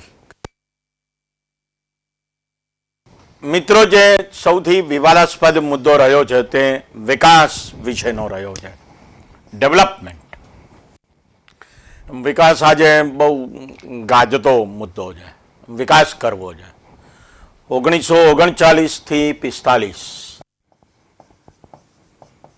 આ 6 વર્ષ જે યુદ્ધ ચાલ્યું, મહાયુદ્ધ, બીજું વિશ્વયુદ્ધ, એ પછી જે બધા દેશો આઝાદ થયા, એ બધા દેશોમાં જે સૌથી મોટી અર્જ હતી, જે ઈચ્છા હતી, તે વિકાસની હતી. તો આપણે ઘણો બધો વિકાસ કર્યો છે. એવું નથી કે ભારતે 1947 પછી કશો વિકાસ નથી કર્યો, પણ એ વિકાસ હજુ બહુમતી પ્રજા સુધી પહોંચ્યો નથી. એમ કહેવામાં આવે છે કે ભારતમાં લગભગ 90 કરોડ લોકો ગરીબો છે, 125 કરોડ લોકોમાંથી. તો એનો અર્થ એવો થયો કે લગભગ 80% લોકો ગરીબ છે. તો આપણે વિકાસ કર્યો, એ ગયો ક્યાં? કોના ખિસ્સામાં ગયો? એને વિકાસ કહેવાય કે કેમ? એટલે બે શબ્દો અમને વાપરવામાં આવતા હોય છે, વૃદ્ધિ અને બીજો છે વિકાસ. વૃદ્ધિ એટલે ગ્રોથ, ઇકોનોમિક ગ્રોથ, જેને આપણે કહીએ છીએ જીડીપીમાં થયેલો વધારો, ગ્રોસ ડોમેસ્ટિક પ્રોડક્ટ, એમાં થયેલો વધારો. તો આજે જીડીપી છે એ છે શું, અને એ જીડીપીના કયા બધા ખ્યાલો છે? એમાં લગભગ 8 જેટલા જુદા જુદા ખ્યાલો છે. એ ખ્યાલોમાં શું ફેરફારો, એ ખ્યાલ દીઠ કયા ફેરફારો થાય છે, અને બીજું કે ભારતના જીડીપીમાં શું વધારો ઘટાડો થયો, બરાબર, એ આપણે સમજવાનું છે. દાખલા તરીકે 1950 થી 1980 ભારતનો જે જીડીપીનો વધારાનો દર હતો એ લગભગ 3.3% જેટલો હતો. અને એને પ્રોફેસર રાજકૃષ્ણ નામના એક અર્થશાસ્ત્રી હતા, એમણે એવું કીધું કે હિન્દુ ગ્રોથ રેટ છે, હિન્દુ વિકાસ દર છે, વૃદ્ધિ દર છે. 1980 થી 2000 ભારતનો વિકાસનો દર 5.5% રહ્યો છે. દર વર્ષે આપણે 5.5%ના દરે જીડીપી વધી છે, એટલે કે દેશની આવક વધી છે. અને જો તમે 2000 થી 2012નો ગાળો લો તો એ વધારો લગભગ 7.5%ની આસપાસ છે, જેને એવરેજ એન્યુઅલ ગ્રોથ રેટ તરીકે ઓળખવામાં આવે છે. એવરેજ એન્યુઅલ ગ્રોથ રેટ એટલે સરેરાશ વાર્ષિક વૃદ્ધિ દર. એટલે કે આ 30 વર્ષના ગાળા દરમિયાન સરેરાશ વાર્ષિક વૃદ્ધિ દર 3.3%, અહીંયા 5.5% અને છેલ્લે 7.5% જેટલો રહ્યો છે. તો વિકાસ તો થયો છે, વિકાસ થવાની ઝડપ પણ વધી છે, એટલે કે દેશની આવક વધી અને દેશની આવક વધવાની ઝડપ પણ વધી, અને છતાં આટલી ગરીબી છે. આ આપણી સમસ્યા છે. તો આ ગરીબી, બેકારી,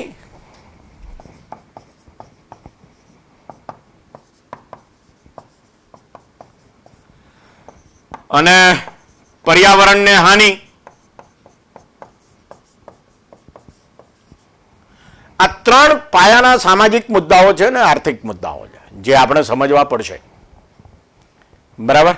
એટલે વૃદ્ધિ અને વિકાસ વચ્ચેનો તફાવત, અને એના સંદર્ભમાં 3 મુદ્દાઓની ચર્ચા. અને એટલે વિકાસના ખ્યાલો બદલાઈ ગયા. એટલે 2 મહત્વના ખ્યાલો આવ્યા. એક ખ્યાલ છે જેને કહેવામાં આવે છે માનવ વિકાસ, હ્યુમન ડેવલપમેન્ટ. બીજો ખ્યાલ છે તેને કહેવામાં આવે છે ચિરંતન વિકાસ, સસ્ટેનેબલ ડેવલપમેન્ટ. તો માનવ વિકાસ એટલે શું? દાખલા તરીકે હમણાં 2016માં જે માનવ વિકાસ અહેવાલ બહાર પડ્યો છે, એ માનવ વિકાસ અહેવાલમાં ભારતનો ક્રમ 130મો છે દુનિયાના દેશોમાં. તો આટલો બધો નીચો માનવ વિકાસ આપણે તે કેમ છે? એના કારણો શું છે? માનવ વિકાસ કોને કહેવામાં આવે છે? ભારતમાં માનવ વિકાસ માપવાની પદ્ધતિઓ કઈ કઈ છે, બરાબર. અને માનવ વિકાસ આંક કાઢવામાં આવે છે, HDI, હ્યુમન ડેવલપમેન્ટ ઇન્ડેક્સ, એ કાઢવામાં આવે છે. તો એ શું છે, એનું કન્સ્ટ્રક્ટ કેવી રીતે કરવામાં આવે છે, વગેરે બાબતો આપણે સમજવાની થાય છે. યાદ રાખો કે વૃદ્ધિ થાય એટલે વિકાસ થાય જ એવું જરૂરી નથી. એટલે આવક વધે તો વિકાસ થાય જ એવું જરૂરી નથી. બરાબર? તો આ મુદ્દાઓ આપણે ધ્યાનમાં લઈએ ત્યારે ગરીબી વિશેનો મુદ્દો ખાસ ધ્યાનમાં લેવો પડે એમ છે. તો ગરીબી એટલે શું? એટલે એમાં આવશે ગરીબીની રેખા, પોવર્ટી લાઈન.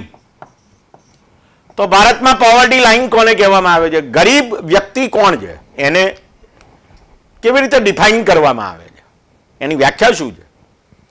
એટલે જે જુદી જુદી સમિતિઓ ભારતમાં રચવામાં આવેલી છે એ બધી સમિતિઓ એ અથવા જુદા જુદા અર્થશાસ્ત્રીઓએ જે અભ્યાસો કરેલા છે એ અભ્યાસો હેઠળ ગરીબીની રેખા કેવી રીતે નક્કી થઈ છે?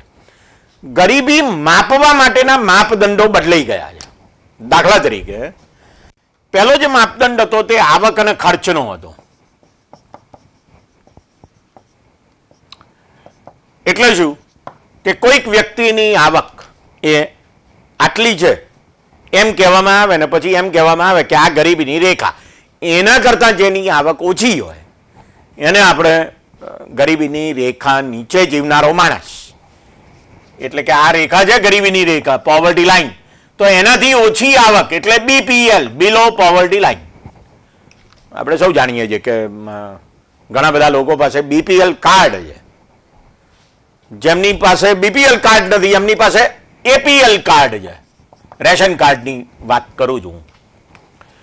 તો એનો અર્થ એવો થયો કે આ જે બીપીએલ કાર્ડ છે અથવા એપીએલ કાર્ડ છે એની પાછળની વિભાવના શું છે? સરકાર શાને માટે આ બીપીએલ અને એપીએલ કરે છે? તો એ ગરીબીની રેખા નક્કી કરવાના જે માપદંડ છે એમાંનો એક માપદંડ છે તે આવક અને ખર્ચનો છે કે તમે કેટલું ખર્ચ કરી રહ્યા છો એક વર્ષમાં અથવા એક મહિનામાં, અથવા તો તમારા એક વર્ષમાં કુલ કેટલી આવક છે અથવા રોજ કેટલી આવક તમે પ્રાપ્ત કરો છો, એને આધારે ગરીબી માપવામાં આવે. બીજો જે માપદંડ છે એને કહેવામાં આવે છે વંચિતતાનો માપદંડ. અંગ્રેજીમાં એને કહે છે ડિપ્રાઇવેશન. માત્ર અને આવક અને ખર્ચ મહત્વના નથી. બરાબર? તમે કઈ બાબતોથી વંચિત રહ્યા છો? એટલે તમારી પાસે ઘર છે કે નહીં, તમારી પાસે કોઈ વાહન છે કે નહીં, તમારા બાળકો શાળામાં ભણવા જાય છે કે નહીં, તમારી પાસે જમીન છે કે નહીં. બરાબર?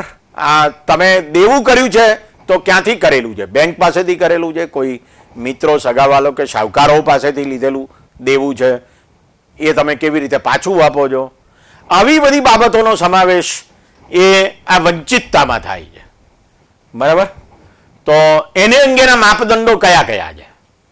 એટલે હવે 2010થી જે માનવ વિકાસ અહેવાલ બહાર પાડવામાં આવે છે, હ્યુમન ડેવલપમેન્ટ રિપોર્ટ 2010નો જે માનવ વિકાસ અહેવાલ બહાર પડ્યો છે એમાં એક નવો ઇન્ડેક્સ આવ્યો છે અને એને કહેવામાં આવે છે મલ્ટી ડાયમેન્શનલ પોવર્ટી ઇન્ડેક્સ. ગુજરાતીમાં એને કહેવાય બહુ આયામી ગરીબી આંક. બરાબર? તો આ બહુ આયામી, ટૂંકમાં એક જ આયામ નથી, એક જ પાસું નથી આવક અને ખર્ચનું, પણ અનેક પાસા છે ગરીબોના. તો એ ગરીબી કેવા પ્રકારની છે આટલી આટલી બાબતો એમાં ગણવામાં આવે છે. જેમાં કુલ 10 જેટલા માપદંડો છે અને 3 જેટલા મહત્વના નિર્દેશકો છે. તો એ માપદંડો અને નિર્દેશકોને આધારે કોઈ એક ગરીબી માપવામાં આવતી હોય છે. તો આ બધી બાબતો વૃદ્ધિ અને વિકાસ સાથે સંકળાયેલી છે અને મને લાગે છે કે આ બાબતો પણ ઘણી જ મહત્વની છે. તમારા અભ્યાસક્રમમાં પણ આ બધી બાબતોનો સમાવેશ થયેલો છે. એટલે આ બાબતો વિશે પણ આપણે સમજવાનું રહેશે. એટલે ગરીબી એને બેકારી સાથે સંબંધ છે, ગરીબીને પર્યાવરણની હાનિ સાથે પણ સંબંધ છે, ગરીબીને વૃદ્ધિ સાથે પણ સંબંધ છે. અને જો ગરીબી અને બેકારી ના હોય, એ ઘટતા જાય તો વિકાસ થાય છે. પર્યાવરણના રક્ષણ સાથે વિકાસ થતો હોય તો એ ચિરંતન વિકાસ છે એમ આપણે કહી શકીએ. તો આ બધા અંગેની પણ ભારત સરકારની શું નીતિઓ છે અથવા દુનિયાભરમાં એને માટે કયા મહત્વના પગલાં લેવામાં આવી રહ્યા છે. બે બાબતો આ સંદર્ભમાં અગત્યની છે. એક એ કે 2000ની સાલમાં એટલે નવી સહસ્રાબ્દી, નવું મિલેનિયમ શરૂ થયું ત્યારે યુનાઇટેડ નેશન્સની જનરલ એસેમ્બલીએ એક લક્ષ્યાંકો બહાર પાડ્યા જેને કહેવામાં આવે છે મિલેનિયમ ડેવલપમેન્ટ ગોલ્સ, એટલે MDGs તરીકે ઓળખવામાં આવે છે, સહસ્રાબ્દી વિકાસ લક્ષ્યાંકો. અને 2000માં એ લક્ષ્યાંકોમાં એવું નક્કી કરવામાં આવ્યું કે 2015 સુધીમાં આટલી બાબતોમાં, ગરીબીમાં, બેકારીમાં, માતૃત્વ મૃત્યુદર, બાળ મૃત્યુદર, શિક્ષણ, આરોગ્ય વગેરે બાબતોમાં શું થવું જોઈએ 2015 સુધીમાં, એ 2000ની સાલમાં નક્કી કરવામાં આવ્યું હતું. એ બધું પાર પડ્યું ન પડ્યું એના હિસાબો થયા. વળી પાછું સપ્ટેમ્બર 2015માં, એટલે હજુ હમણાં જ લગભગ 8 મહિના પહેલા એક નવી ઘોષણા કરવામાં આવી છે જેને કહેવામાં આવે છે સસ્ટેનેબલ ડેવલપમેન્ટ ગોલ્સ, એટલે ચિરંતન વિકાસના લક્ષ્યાંકો એ નક્કી કરવામાં આવેલા છે. તો આ જે નક્કી કરવામાં આવ્યા છે ચિરંતન વિકાસના લક્ષ્યાંકો એ શું છે અને મિલેનિયમ ડેવલપમેન્ટ ગોલ્સથી ચિરંતન વિકાસના લક્ષ્યાંકો કેટલા જુદા પડે છે, શું આપણે સિદ્ધિ પ્રાપ્ત કરી વગેરે બાબતોની સાથે આખી બાબતો સંબંધિત છે. આ માનવ વિકાસનો આખો જે મુદ્દો છે અથવા ચિરંતન વિકાસનો જે મુદ્દો છે એને સરકારની રાજકોષીય નીતિ સાથે પણ સીધો સંબંધ છે. સરકાર કેવા પગલાં ભરે છે કે જેને પરિણામે ગરીબી દૂર થાય. તમે સૌ જાણો છો કે 2-3 બહુ મહત્વના મુદ્દા સરકારે લીધા છે. એક છે નરેગા અને બીજું છે ફૂડ સિક્યુરિટી એક્ટ, અન્ન સલામતી ધારો. આ બંને વિશે પણ આપણે થોડીક વાતો કરીશું. ગ્રામ વિસ્તારોમાં રોજગારીની બાંયધરી ઊભી કરવાને માટે સરકારે જે કાયદો કર્યો છે 2003માં એ નરેગા છે, જેને આજકાલ મહાત્મા ગાંધી નરેગા તરીકે ઓળખવામાં આવે છે. એ 2003માં કરવામાં આવેલો કાયદો છે અને 2005માં કરવામાં આવેલો કાયદો છે અને આ 2013માં કરવામાં આવેલો કાયદો છે કે જેનો અમલ હમણાં જ ગુજરાત સરકારે શરૂ કર્યો છે 1 એપ્રિલથી. બરાબર. તો આ બે કાયદા આ રોજગારી પૂરી પાડવા માટે છે, આ અન્ન સલામતી પૂરી પાડવા માટે છે. અને એક ત્રીજો કાયદો કરવામાં આવ્યો તે 2009માં કરવામાં આવ્યો, રાઇટ ટુ એજ્યુકેશન એક્ટ. બરાબર. તો આ શું કાયદો છે? આ કાનૂની ફેરફારો થયા કે જેને પરિણામે રાજકોષીય નીતિમાં ફેરફારો થયા, સરકારના બજેટમાં એને વિશે જોગવાઈઓ કરવામાં આવે છે. અને એવું શા માટે થયું? એનું કારણ એ છે કે વૃદ્ધિ થઈ પણ વિકાસ ના થયેલો દેખાયો અથવા વિકાસ બહુ થોડા લોકોનો થયો, થોડા લોકોના ખિસ્સામાં એ ગયો. એને પરિણામે આ 3 કાયદાઓ આપણે ત્યાં કરવામાં આવ્યા. ઓકે. તો આ છે વૃદ્ધિ અને વિકાસનો મુદ્દો. મિત્રો, આ મુદ્દાની સાથે હવે આપણે જે અર્થતંત્રના સંદર્ભમાં જે મુદ્દા જોવાના રહે છે તેમાં એ અગત્યનો મુદ્દો રહે છે કે આપણું અર્થતંત્ર એ કેવું હતું અને કેવું છે. 1991માં આપણે નવી આર્થિક નીતિની શરૂઆત કરી. બરાબર. તો આ નવી આર્થિક નીતિ શું છે? એને સામાન્ય રીતે LPG તરીકે ઓળખવામાં આવે છે. લિબરલાઇઝેશન, પ્રાઇવેટાઇઝેશન અને ગ્લોબલાઇઝેશન. તો લિબરલાઇઝેશન એટલે ઉદારીકરણ, પ્રાઇવેટાઇઝેશન એટલે ખાનગીકરણ અને ગ્લોબલાઇઝેશન એટલે વૈશ્વિકીકરણ. તો ઉદારીકરણ શું છે, ખાનગીકરણ શું છે, વૈશ્વિકીકરણ શું છે, એની પ્રોસેસ કેવી થઈ છે ભારતમાં, એના ફાયદા થયા કે ગેરફાયદા થયા. એટલે એવું કહેવામાં આવે છે કે 1947 થી 1991 ભારત એ સમાજવાદી અર્થતંત્ર હતું.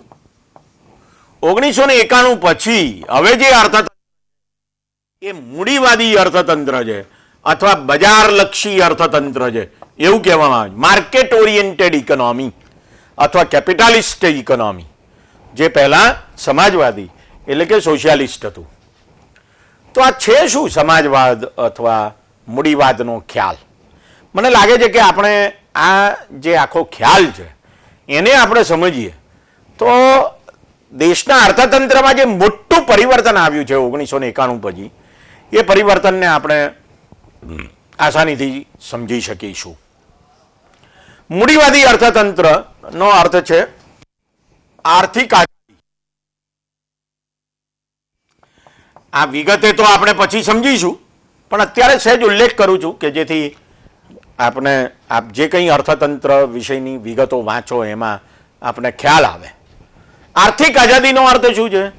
તો એ બે બાબતોની આઝાદી છે. કોની? એક ગ્રાહકની અને બીજી ઉત્પાદકની. ગ્રાહક શું છે? બજારમાં ખરીદી કરે છે એટલે શું છે? તો કે બજારમાં માંગ ઊભી કરે છે. ઉત્પાદક શું છે? તો કે વસ્તુ અને સેવા ઉત્પન્ન કરે છે.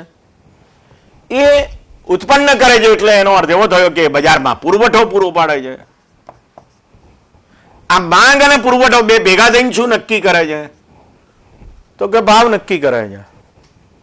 આનું નામ બજાર. આ બજારલક્ષી અર્થતંત્ર કહેવાય. એટલે ઉત્પાદકને આઝાદી છે, જે ઉત્પન્ન કરવું હોય તે કરે.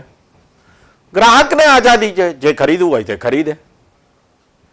એટલે ઉત્પાદક અને ગ્રાહક બંને સ્વતંત્ર હોય વસ્તુની માંગ કરવા, સેવાની માંગ કરવા અને વસ્તુનો કે સેવાનો પુરવઠો પૂરો પાડવાને માટે. તો આવું અર્થતંત્ર હોય તો એને મૂડીવાદી અર્થતંત્ર કહેવાય.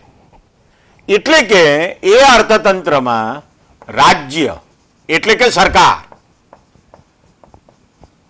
કશું કરે નહીં, અથવા સરકાર કશું ઉત્પાદન ના કરે, અથવા જે લોકો ઉત્પાદન કરે છે એમને કશું કહે નહીં. બરાબર? કે તમારે આ જ ઉત્પાદન કરવાનું છે, આટલું જ ઉત્પાદન કરવાનું છે, આવી જ રીતે કરવાનું છે, એવું બધું કશું કહે નહીં.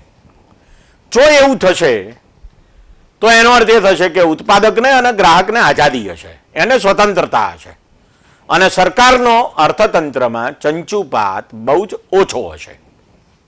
જો આપણે આ સમજીશું મૂડીવાદનો આખો ખ્યાલ, તો આપણને એ સમજાશે કે અત્યારનું અર્થતંત્ર કેવી રીતે ચાલી રહ્યું છે. સમાજવાદી અર્થતંત્ર હતું એવું કહેવામાં આવે છે. તો શું અત્યારે ભારતમાં સમાજવાદ નથી? આ વિચારવાનો મુદ્દો છે. દાખલા તરીકે તમે એમ કહો કે સરકાર પ્રાથમિક શાળાઓ ચલાવે છે, સરકાર ગ્રાન્ટેડ શાળાઓ ચલાવે છે, સરકાર પોતે યુનિવર્સિટી ચલાવે છે, તો એ સમાજવાદ કહેવાય કે નહીં? સરકાર નરેગા હેઠળ રોજગારી પૂરી પાડે છે, તો એ સમાજવાદ કહેવાય કે નહીં? સરકાર હોસ્પિટલો ચલાવે છે, તો એ શું કહેવાય? મૂડીવાદી અર્થતંત્ર કહેવાય કે સમાજવાદી અર્થતંત્ર કહેવાય? સમાજવાદનો અર્થ એ છે કે સરકાર પોતે ઉત્પાદન, વસ્તુ અને સેવાઓના ઉત્પાદન ઉપર નિયંત્રણ રાખે અને ખાનગી મિલકતના અધિકારો બહુ જ અંકુશિત હોય. તો અને સરકાર અર્થતંત્રમાં ચંચુપાત કરે, એટલે સરકાર ઉત્પાદન પણ કરે અને ખાનગી ક્ષેત્ર ઉપર નિયમન પણ રાખે. તો જો આવું અર્થતંત્ર હોય તો એને મૂડીવાદી અર્થતંત્ર કહેવાય. તો શું અમેરિકા એ સંપૂર્ણ મૂડીવાદી અર્થતંત્ર છે? શું યુરોપના અર્થતંત્રો બધા સંપૂર્ણપણે મૂડીવાદી અર્થતંત્ર છે? ના, એવું તો છે નહીં.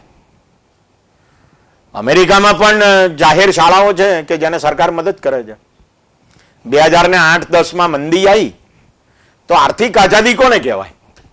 આર્થિક આઝાદી એને કહેવાય કે ભાઈ કોઈ કારખાનું બંધ થઈ રહ્યું છે તો ભલે ને થાય, એમાં 5000 કામદારો કામ કરે છે કે મજૂરો કામ કરે છે, બધા છૂટા થઈ જશે તો છૂટા થવા દો, બેકાર થાય છે બેકાર થવા દો, એને આર્થિક આઝાદી કહેવાય. પણ હવે અમેરિકા જેવા દેશમાં પણ અમેરિકન સરકાર કોઈ કારખાનું બંધ ના થવા દે કારણ કે મંદી છે, તો એ સરકાર એને લોન આપે અથવા સરકારી બેંક જે હોય ખાનગી બેંકો એને લોન આપવાનું કે, જે બેકારો છે એને સરકાર પેન્શન આપે, એમના ખાવા પીવાની વ્યવસ્થાઓ કરે, એમના આરોગ્યની વ્યવસ્થાઓ કરે, તો એ તો બધો અર્થતંત્રમાં થયેલો ચંચુપાત કહેવાય. તો અમેરિકા સંપૂર્ણ મૂડીવાદી નથી. જાપાન, યુરોપ, ઓસ્ટ્રેલિયા, કેનેડા આ બધા સંપૂર્ણ મૂડીવાદી અર્થતંત્રો નથી. એવી જ રીતે ભારત પણ નથી. તો દુનિયાનો કોઈ દેશ એવો નથી કે જે સંપૂર્ણપણે સમાજવાદી હોય અથવા સંપૂર્ણપણે મૂડીવાદી હોય. તો ઘણા દેશો એવા છે કે જ્યાં સમાજવાદનો પ્રભાવ વધારે છે, સમાજવાદી વિચારધારાનો. ઘણા દેશો એવા છે કે જ્યાં મૂડીવાદી વિચારધારાનો પ્રભાવ વધારે છે.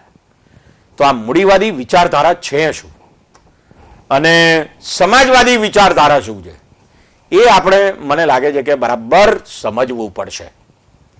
જો આપણે આ સમજીશું તો જ આપણે દુનિયાનું અર્થતંત્ર કેવી રીતે ચાલે છે એને આપણે બરાબર સમજી શકીશું કે એની પાછળ કઈ વિચારધારા કામ કરે છે.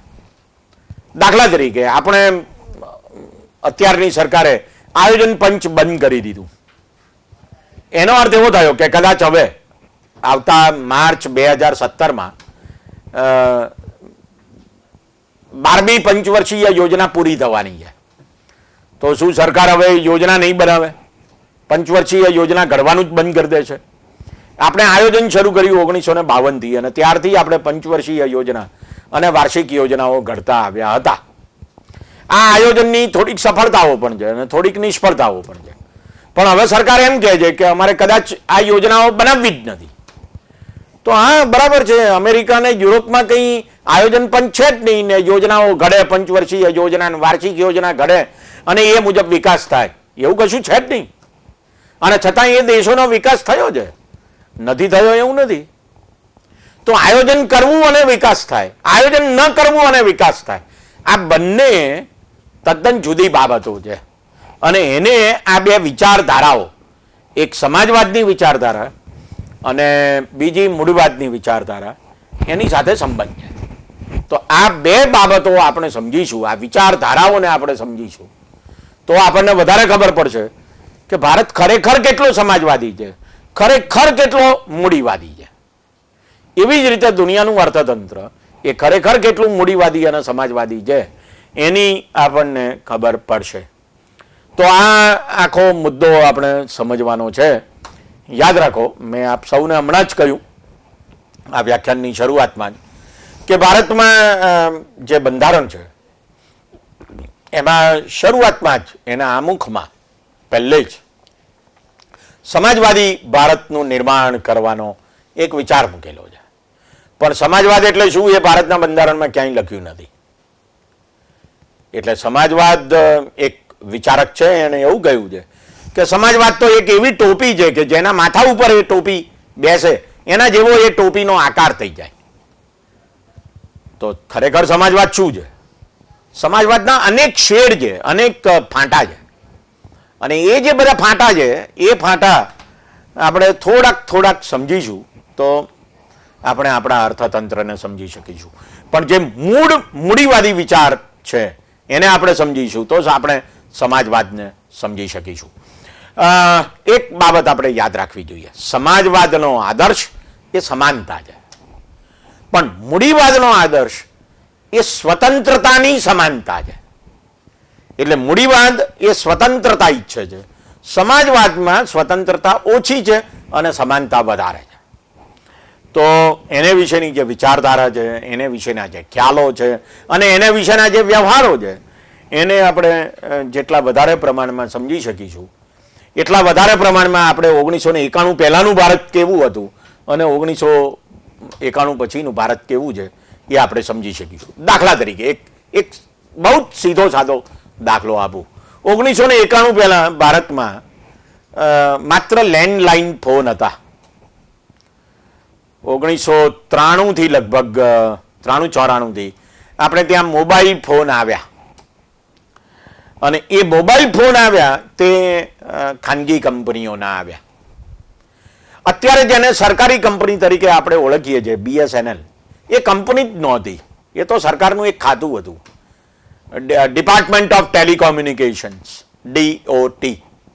એના જ ફોન હતા આખા દેશમાં, બીજી કોઈ કંપની જ નહોતી, સરકારની પણ કંપની નહોતી BSNL અને MTNL. સરકારનું ખાતું હતું કે જે ફોન સેવા પૂરી પાડતું હતું, જેમ સરકારનું ટપાલ ખાતું છે. તો હવે સરકારે કંપની બનાવી, આ કંપની બનાવી એટલે પછી આવી બીજી બધી કંપનીઓ પણ આવી, એટલે અત્યારે વોડાફોન છે, રિલાયન્સ છે, આઈડિયા છે, બરાબર, આવી બધી અનેક કંપનીઓ છે, એરટેલ છે. આ બધી કંપનીઓ ફોન સેવાઓ પૂરી પાડે છે. આ બધી કંપનીઓ વચ્ચે હરીફાઈ થાય છે. તમને જાણીને આશ્ચર્ય થશે કે દેશ આઝાદ થયો ત્યારે આ દેશમાં માત્ર 82,000 ફોન હતા. દેશની વસ્તી હતી લગભગ 33 કરોડ. 33 કરોડમાંથી માત્ર 82,000 ફોન હતા. આજે દેશની વસ્તી 127 કરોડ છે અને એમાંથી લગભગ 100 કરોડ લોકો પાસે ફોન છે, 100 કરોડ કનેક્શન છે, અને એમાંથી લગભગ 70 કરોડ લોકો પાસે ફોન છે. 125 કરોડમાંથી 70 કરોડ લોકો પાસે ફોન છે, અને પેલામાં 33 કરોડમાંથી માત્ર 82,000 લોકો પાસે, અને તે પણ લેન્ડલાઇન ફોન હતા. જોકે એ જમાનામાં તો દુનિયામાં ક્યાંય મોબાઈલ ફોન હતા જ નહીં. તો આ જે ક્રાંતિ આવી છે, ટેલિકોમની ક્રાંતિ, એ શાને કારણે આવી? એ આપણે 1991માં જે નવી આર્થિક નીતિની શરૂઆત કરી, જે હવે ખાસી જૂની થઈ ગઈ, એ બજારલક્ષી અર્થતંત્રની જે શરૂઆત કરી, મૂડીવાદી અર્થતંત્રની જે શરૂઆત કરી, એનું પરિણામ છે. તો આનો અર્થ એવો થયો કે સરકારની ભૂમિકા બદલાઈ ગઈ છે. સરકારની જે ભૂમિકા છે એ શું છે? તો કે 1991 પહેલાની જે ભૂમિકા હતી એ નિયંત્રણની હતી, કંટ્રોલ, અને હવે જે ભૂમિકા છે તે નિયમનની છે, રેગ્યુલેશન. સરકાર પહેલા શું કરતી હતી? નિયંત્રણ કરતી હતી અર્થતંત્ર ઉપર. હવે સરકાર શું કરે છે? તો કે નિયમન કરે છે, રેગ્યુલેશન કરે છે. તો આ કંટ્રોલ શું છે અને રેગ્યુલેશન શું છે, એના ઉપરથી આપણને ખબર પડશે કે ભારત સરકાર પહેલા સમાજવાદી કેટલી હતી અને હવે મૂડીવાદી કેટલી છે. પણ મેં તમને કહ્યું એમ કે દુનિયાભરના અર્થતંત્રોમાં કોઈ દેશ એવો નથી કે જે સંપૂર્ણપણે સમાજવાદી હોય અથવા સંપૂર્ણપણે મૂડીવાદી હોય. હા, એક વાત સાચી કે 1917માં, આવતે વર્ષે એને 100 વર્ષ થશે, 1917માં રશિયામાં ક્રાંતિ થઈ. આ રશિયન ક્રાંતિ એ સમાજવાદી ક્રાંતિ હતી, અને ત્યારથી સમાજવાદનો નારો અને સામ્યવાદનો નારો એ દુનિયાભરમાં ગુંજ્યો, ગાજ્યો, અને અનેક લોકોએ અપનાવ્યો. બરાબર. 1991માં એ સોવિયત સંઘ હતો, એ સોવિયત સંઘ તૂટી પડ્યો, એના 15 દેશો થઈ ગયા. આ 15માંનો એક તે રશિયા, અને સમાજવાદ ગયો. રશિયામાંથી સામ્યવાદ, સમાજવાદ ગયા. એટલે મૂડીવાદીઓ એવું સમજ્યા કે હવે અમારો વિજય થયો અને સામ્યવાદ હારી ગયો. પણ શું ખરેખર એવું થયું છે ખરું? 2008-10 કે જેનો ઉલ્લેખ મેં હમણાં જ કર્યો, કે આ ગાળા દરમિયાન અમેરિકામાં મંદી આવી એટલે ખબર પડી કે મૂડીવાદી અર્થતંત્રમાં બહુ વધારે સ્વતંત્રતા આપવામાં આવે.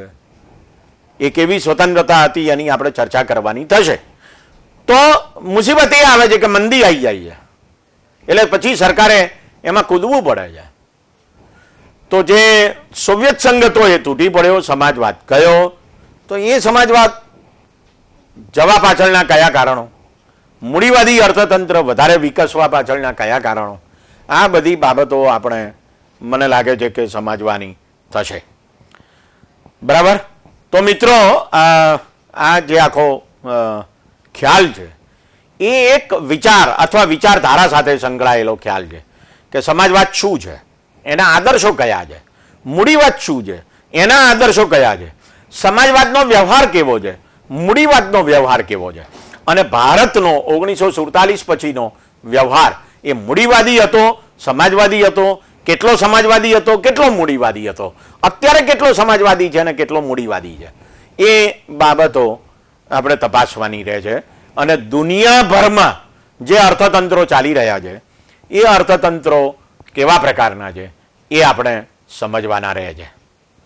એટલે આપણે જે સમજવાનું રહે છે તે આ છે, એક છે બજાર અને બીજું છે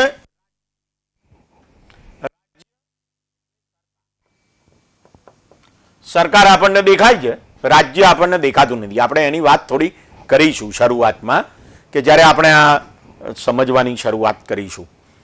તો સરકાર શું કરે છે, સરકાર છે શું, રાજ્ય શું છે, સરકારની ભૂમિકા શું છે, રાજ્યના આદર્શો શું છે, વગેરે બાબતો આપણે સમજીશું. અને બીજું બજાર. તો બજાર કેવું છે, હમણાં જ આપણે વાત કરી કે ડિમાન્ડ અને સપ્લાય, માંગ અને પુરવઠો, અને આ બંને ભેગા થઈને નક્કી કરે છે ભાવ, પ્રાઇસ. તો બજારના કેટલા પ્રકારો છે, એ પ્રકારો છે શું, બરાબર, અને કઈ વસ્તુના સંદર્ભમાં બજારના પ્રકારો કેવા છે. એટલે આ પેનનું બજાર છે, પંખાનું બજાર છે, ખુરશીનું બજાર છે, શિક્ષણનું બજાર છે, આરોગ્યનું બજાર છે, વીજળીનું બજાર છે, રસ્તાનું બજાર છે, પાણીનું બજાર છે, ગટર વ્યવસ્થાનું બજાર છે. આવા અનેક બજારો છે. જેટલી વસ્તુઓ અને જેટલી સેવાઓ છે એ બધાના બજારો છે. તો એ બજારો કેવા પ્રકારના છે અને એમાંથી ગ્રાહકને ફાયદો થાય છે કે નથી થતો, ગ્રાહકને નુકસાન થાય છે તો કેમ થાય છે, શાને કારણે થાય છે, એ બધી બાબતો આપણે વૈચારિક સ્તરે સમજવાની થશે. એટલે આપણે પહેલા બજાર સમજીશું, રાજ્ય સમજીશું, સમાજવાદ સમજીશું, મૂડીવાદ સમજીશું, અને પછી આપણે અર્થતંત્ર વિશેના જે બધા ખ્યાલો છે એને આપણે સમજવાની કોશિશ કરીશું, કે જેની વિગતો આપણે હમણાં જોઈ. જો આપણે આ ચાર બાબતોને સમજીએ, બજાર કે જે સીધું મૂડીવાદ સાથે સંકળાયેલું છે, રાજ્ય કે જે સીધું સમાજવાદ સાથે સંકળાયેલું છે, અને આ બંને છે તે સ્વતંત્રતા અને સમાનતા સાથે સંકળાયેલા છે, બરાબર. તો બજાર, સ્વતંત્રતા, મૂડીવાદ, રાજ્ય, સમાનતા, સમાજવાદ. તો એ બધાને સમજીને આપણે ભારતના અર્થતંત્રને અને દુનિયાના અર્થતંત્રને સમજવાનું છે. મિત્રો, આઈએએસમાં જે બધા મુદ્દાઓ છે એ મુદ્દાઓ આ બધા મુદ્દાઓ સાથે સંકળાયેલા છે, જેની મેં વાત હમણાં કરી તમને. એટલે આપણે આયોજન થકી વિકાસ, એના ફાયદા, એના ગેરફાયદા, 1991 પહેલાંનું અર્થતંત્ર, પછીનું અર્થતંત્ર, નાણાં નીતિ, રાજકોષીય નીતિ, બજાર અને રાજ્ય, આ બધા મુદ્દાઓને સમજીને આપણે આંતરરાષ્ટ્રીય વેપારના ક્ષેત્રે ક્યાં આવ્યા અને આ બધાની માંથી જે ગરીબી, બેકારી અને પર્યાવરણને હાનિ, એની જે સમસ્યાઓ છે એ દૂર કરવા માટેના આપણા જે પ્રયાસો છે એ સફળ થાય છે, નથી થતા, વગેરેને આપણે સમજવાના થાય છે. અને છેલ્લે પછી જે મુદ્દો આવે છે તે કયો આવે છે? શાસનનો મુદ્દો આવે છે. આજકાલ એક બહુ સરસ શબ્દ ચાલ્યો છે, સુશાસન. એને કહેવામાં આવે છે ગુડ ગવર્નન્સ.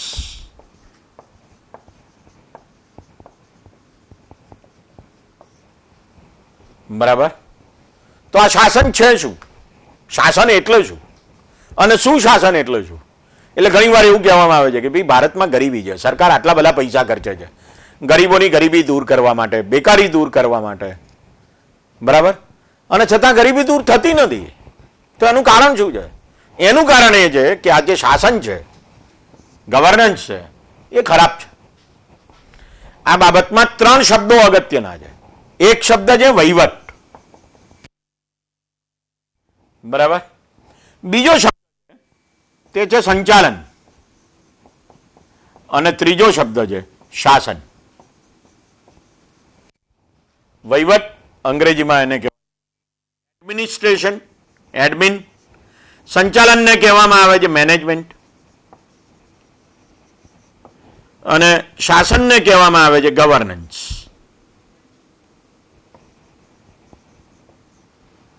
આ ત્રણેય શબ્દો વચ્ચે તફાવત છે. એટલે આપણે જે સમજવાનું છે તે એ છે કે આ ત્રણેય વચ્ચેનો તફાવત છે શું, અને જે ગવર્નન્સ છે એ ગુડ ગવર્નન્સ કેવી રીતે બને કે જેથી આ બજાર અને રાજ્ય એ ગ્રાહકોનું ભલું કરે, બજારમાં એક માણસ છે તે ગ્રાહક છે, રાજ્યમાં એક માણસ છે તે નાગરિક છે.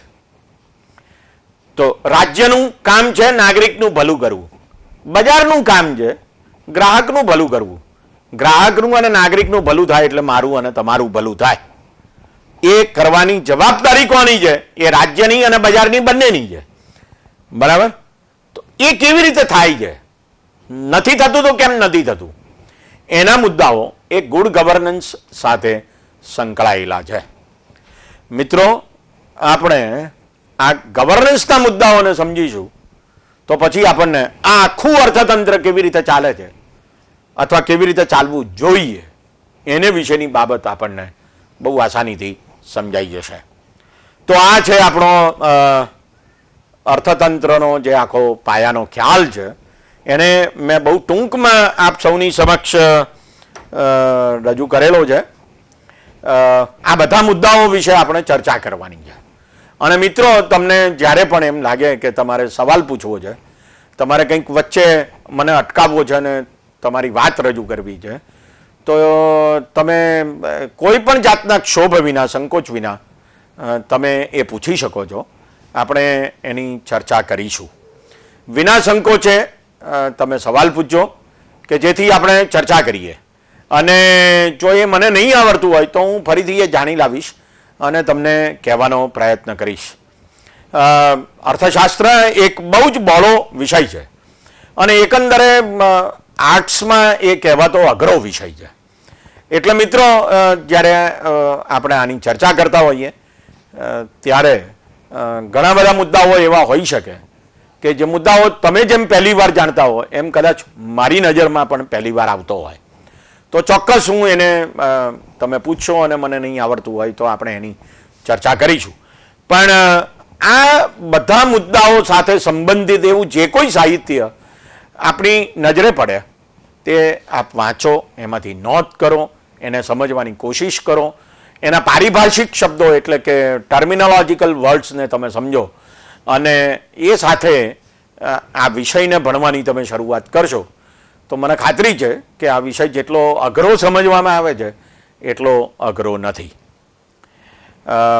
છાપાઓ વાંચવાથી, છાપાઓના આર્થિક સમાચારો વાંચવાથી તેની શરૂઆત કરી અને તમે પુસ્તકો વાંચવા સુધી જાઓ અને સવાલો પૂછો એવી બહુ સ્પષ્ટ અપેક્ષા આપ સૌની પાસેથી છે.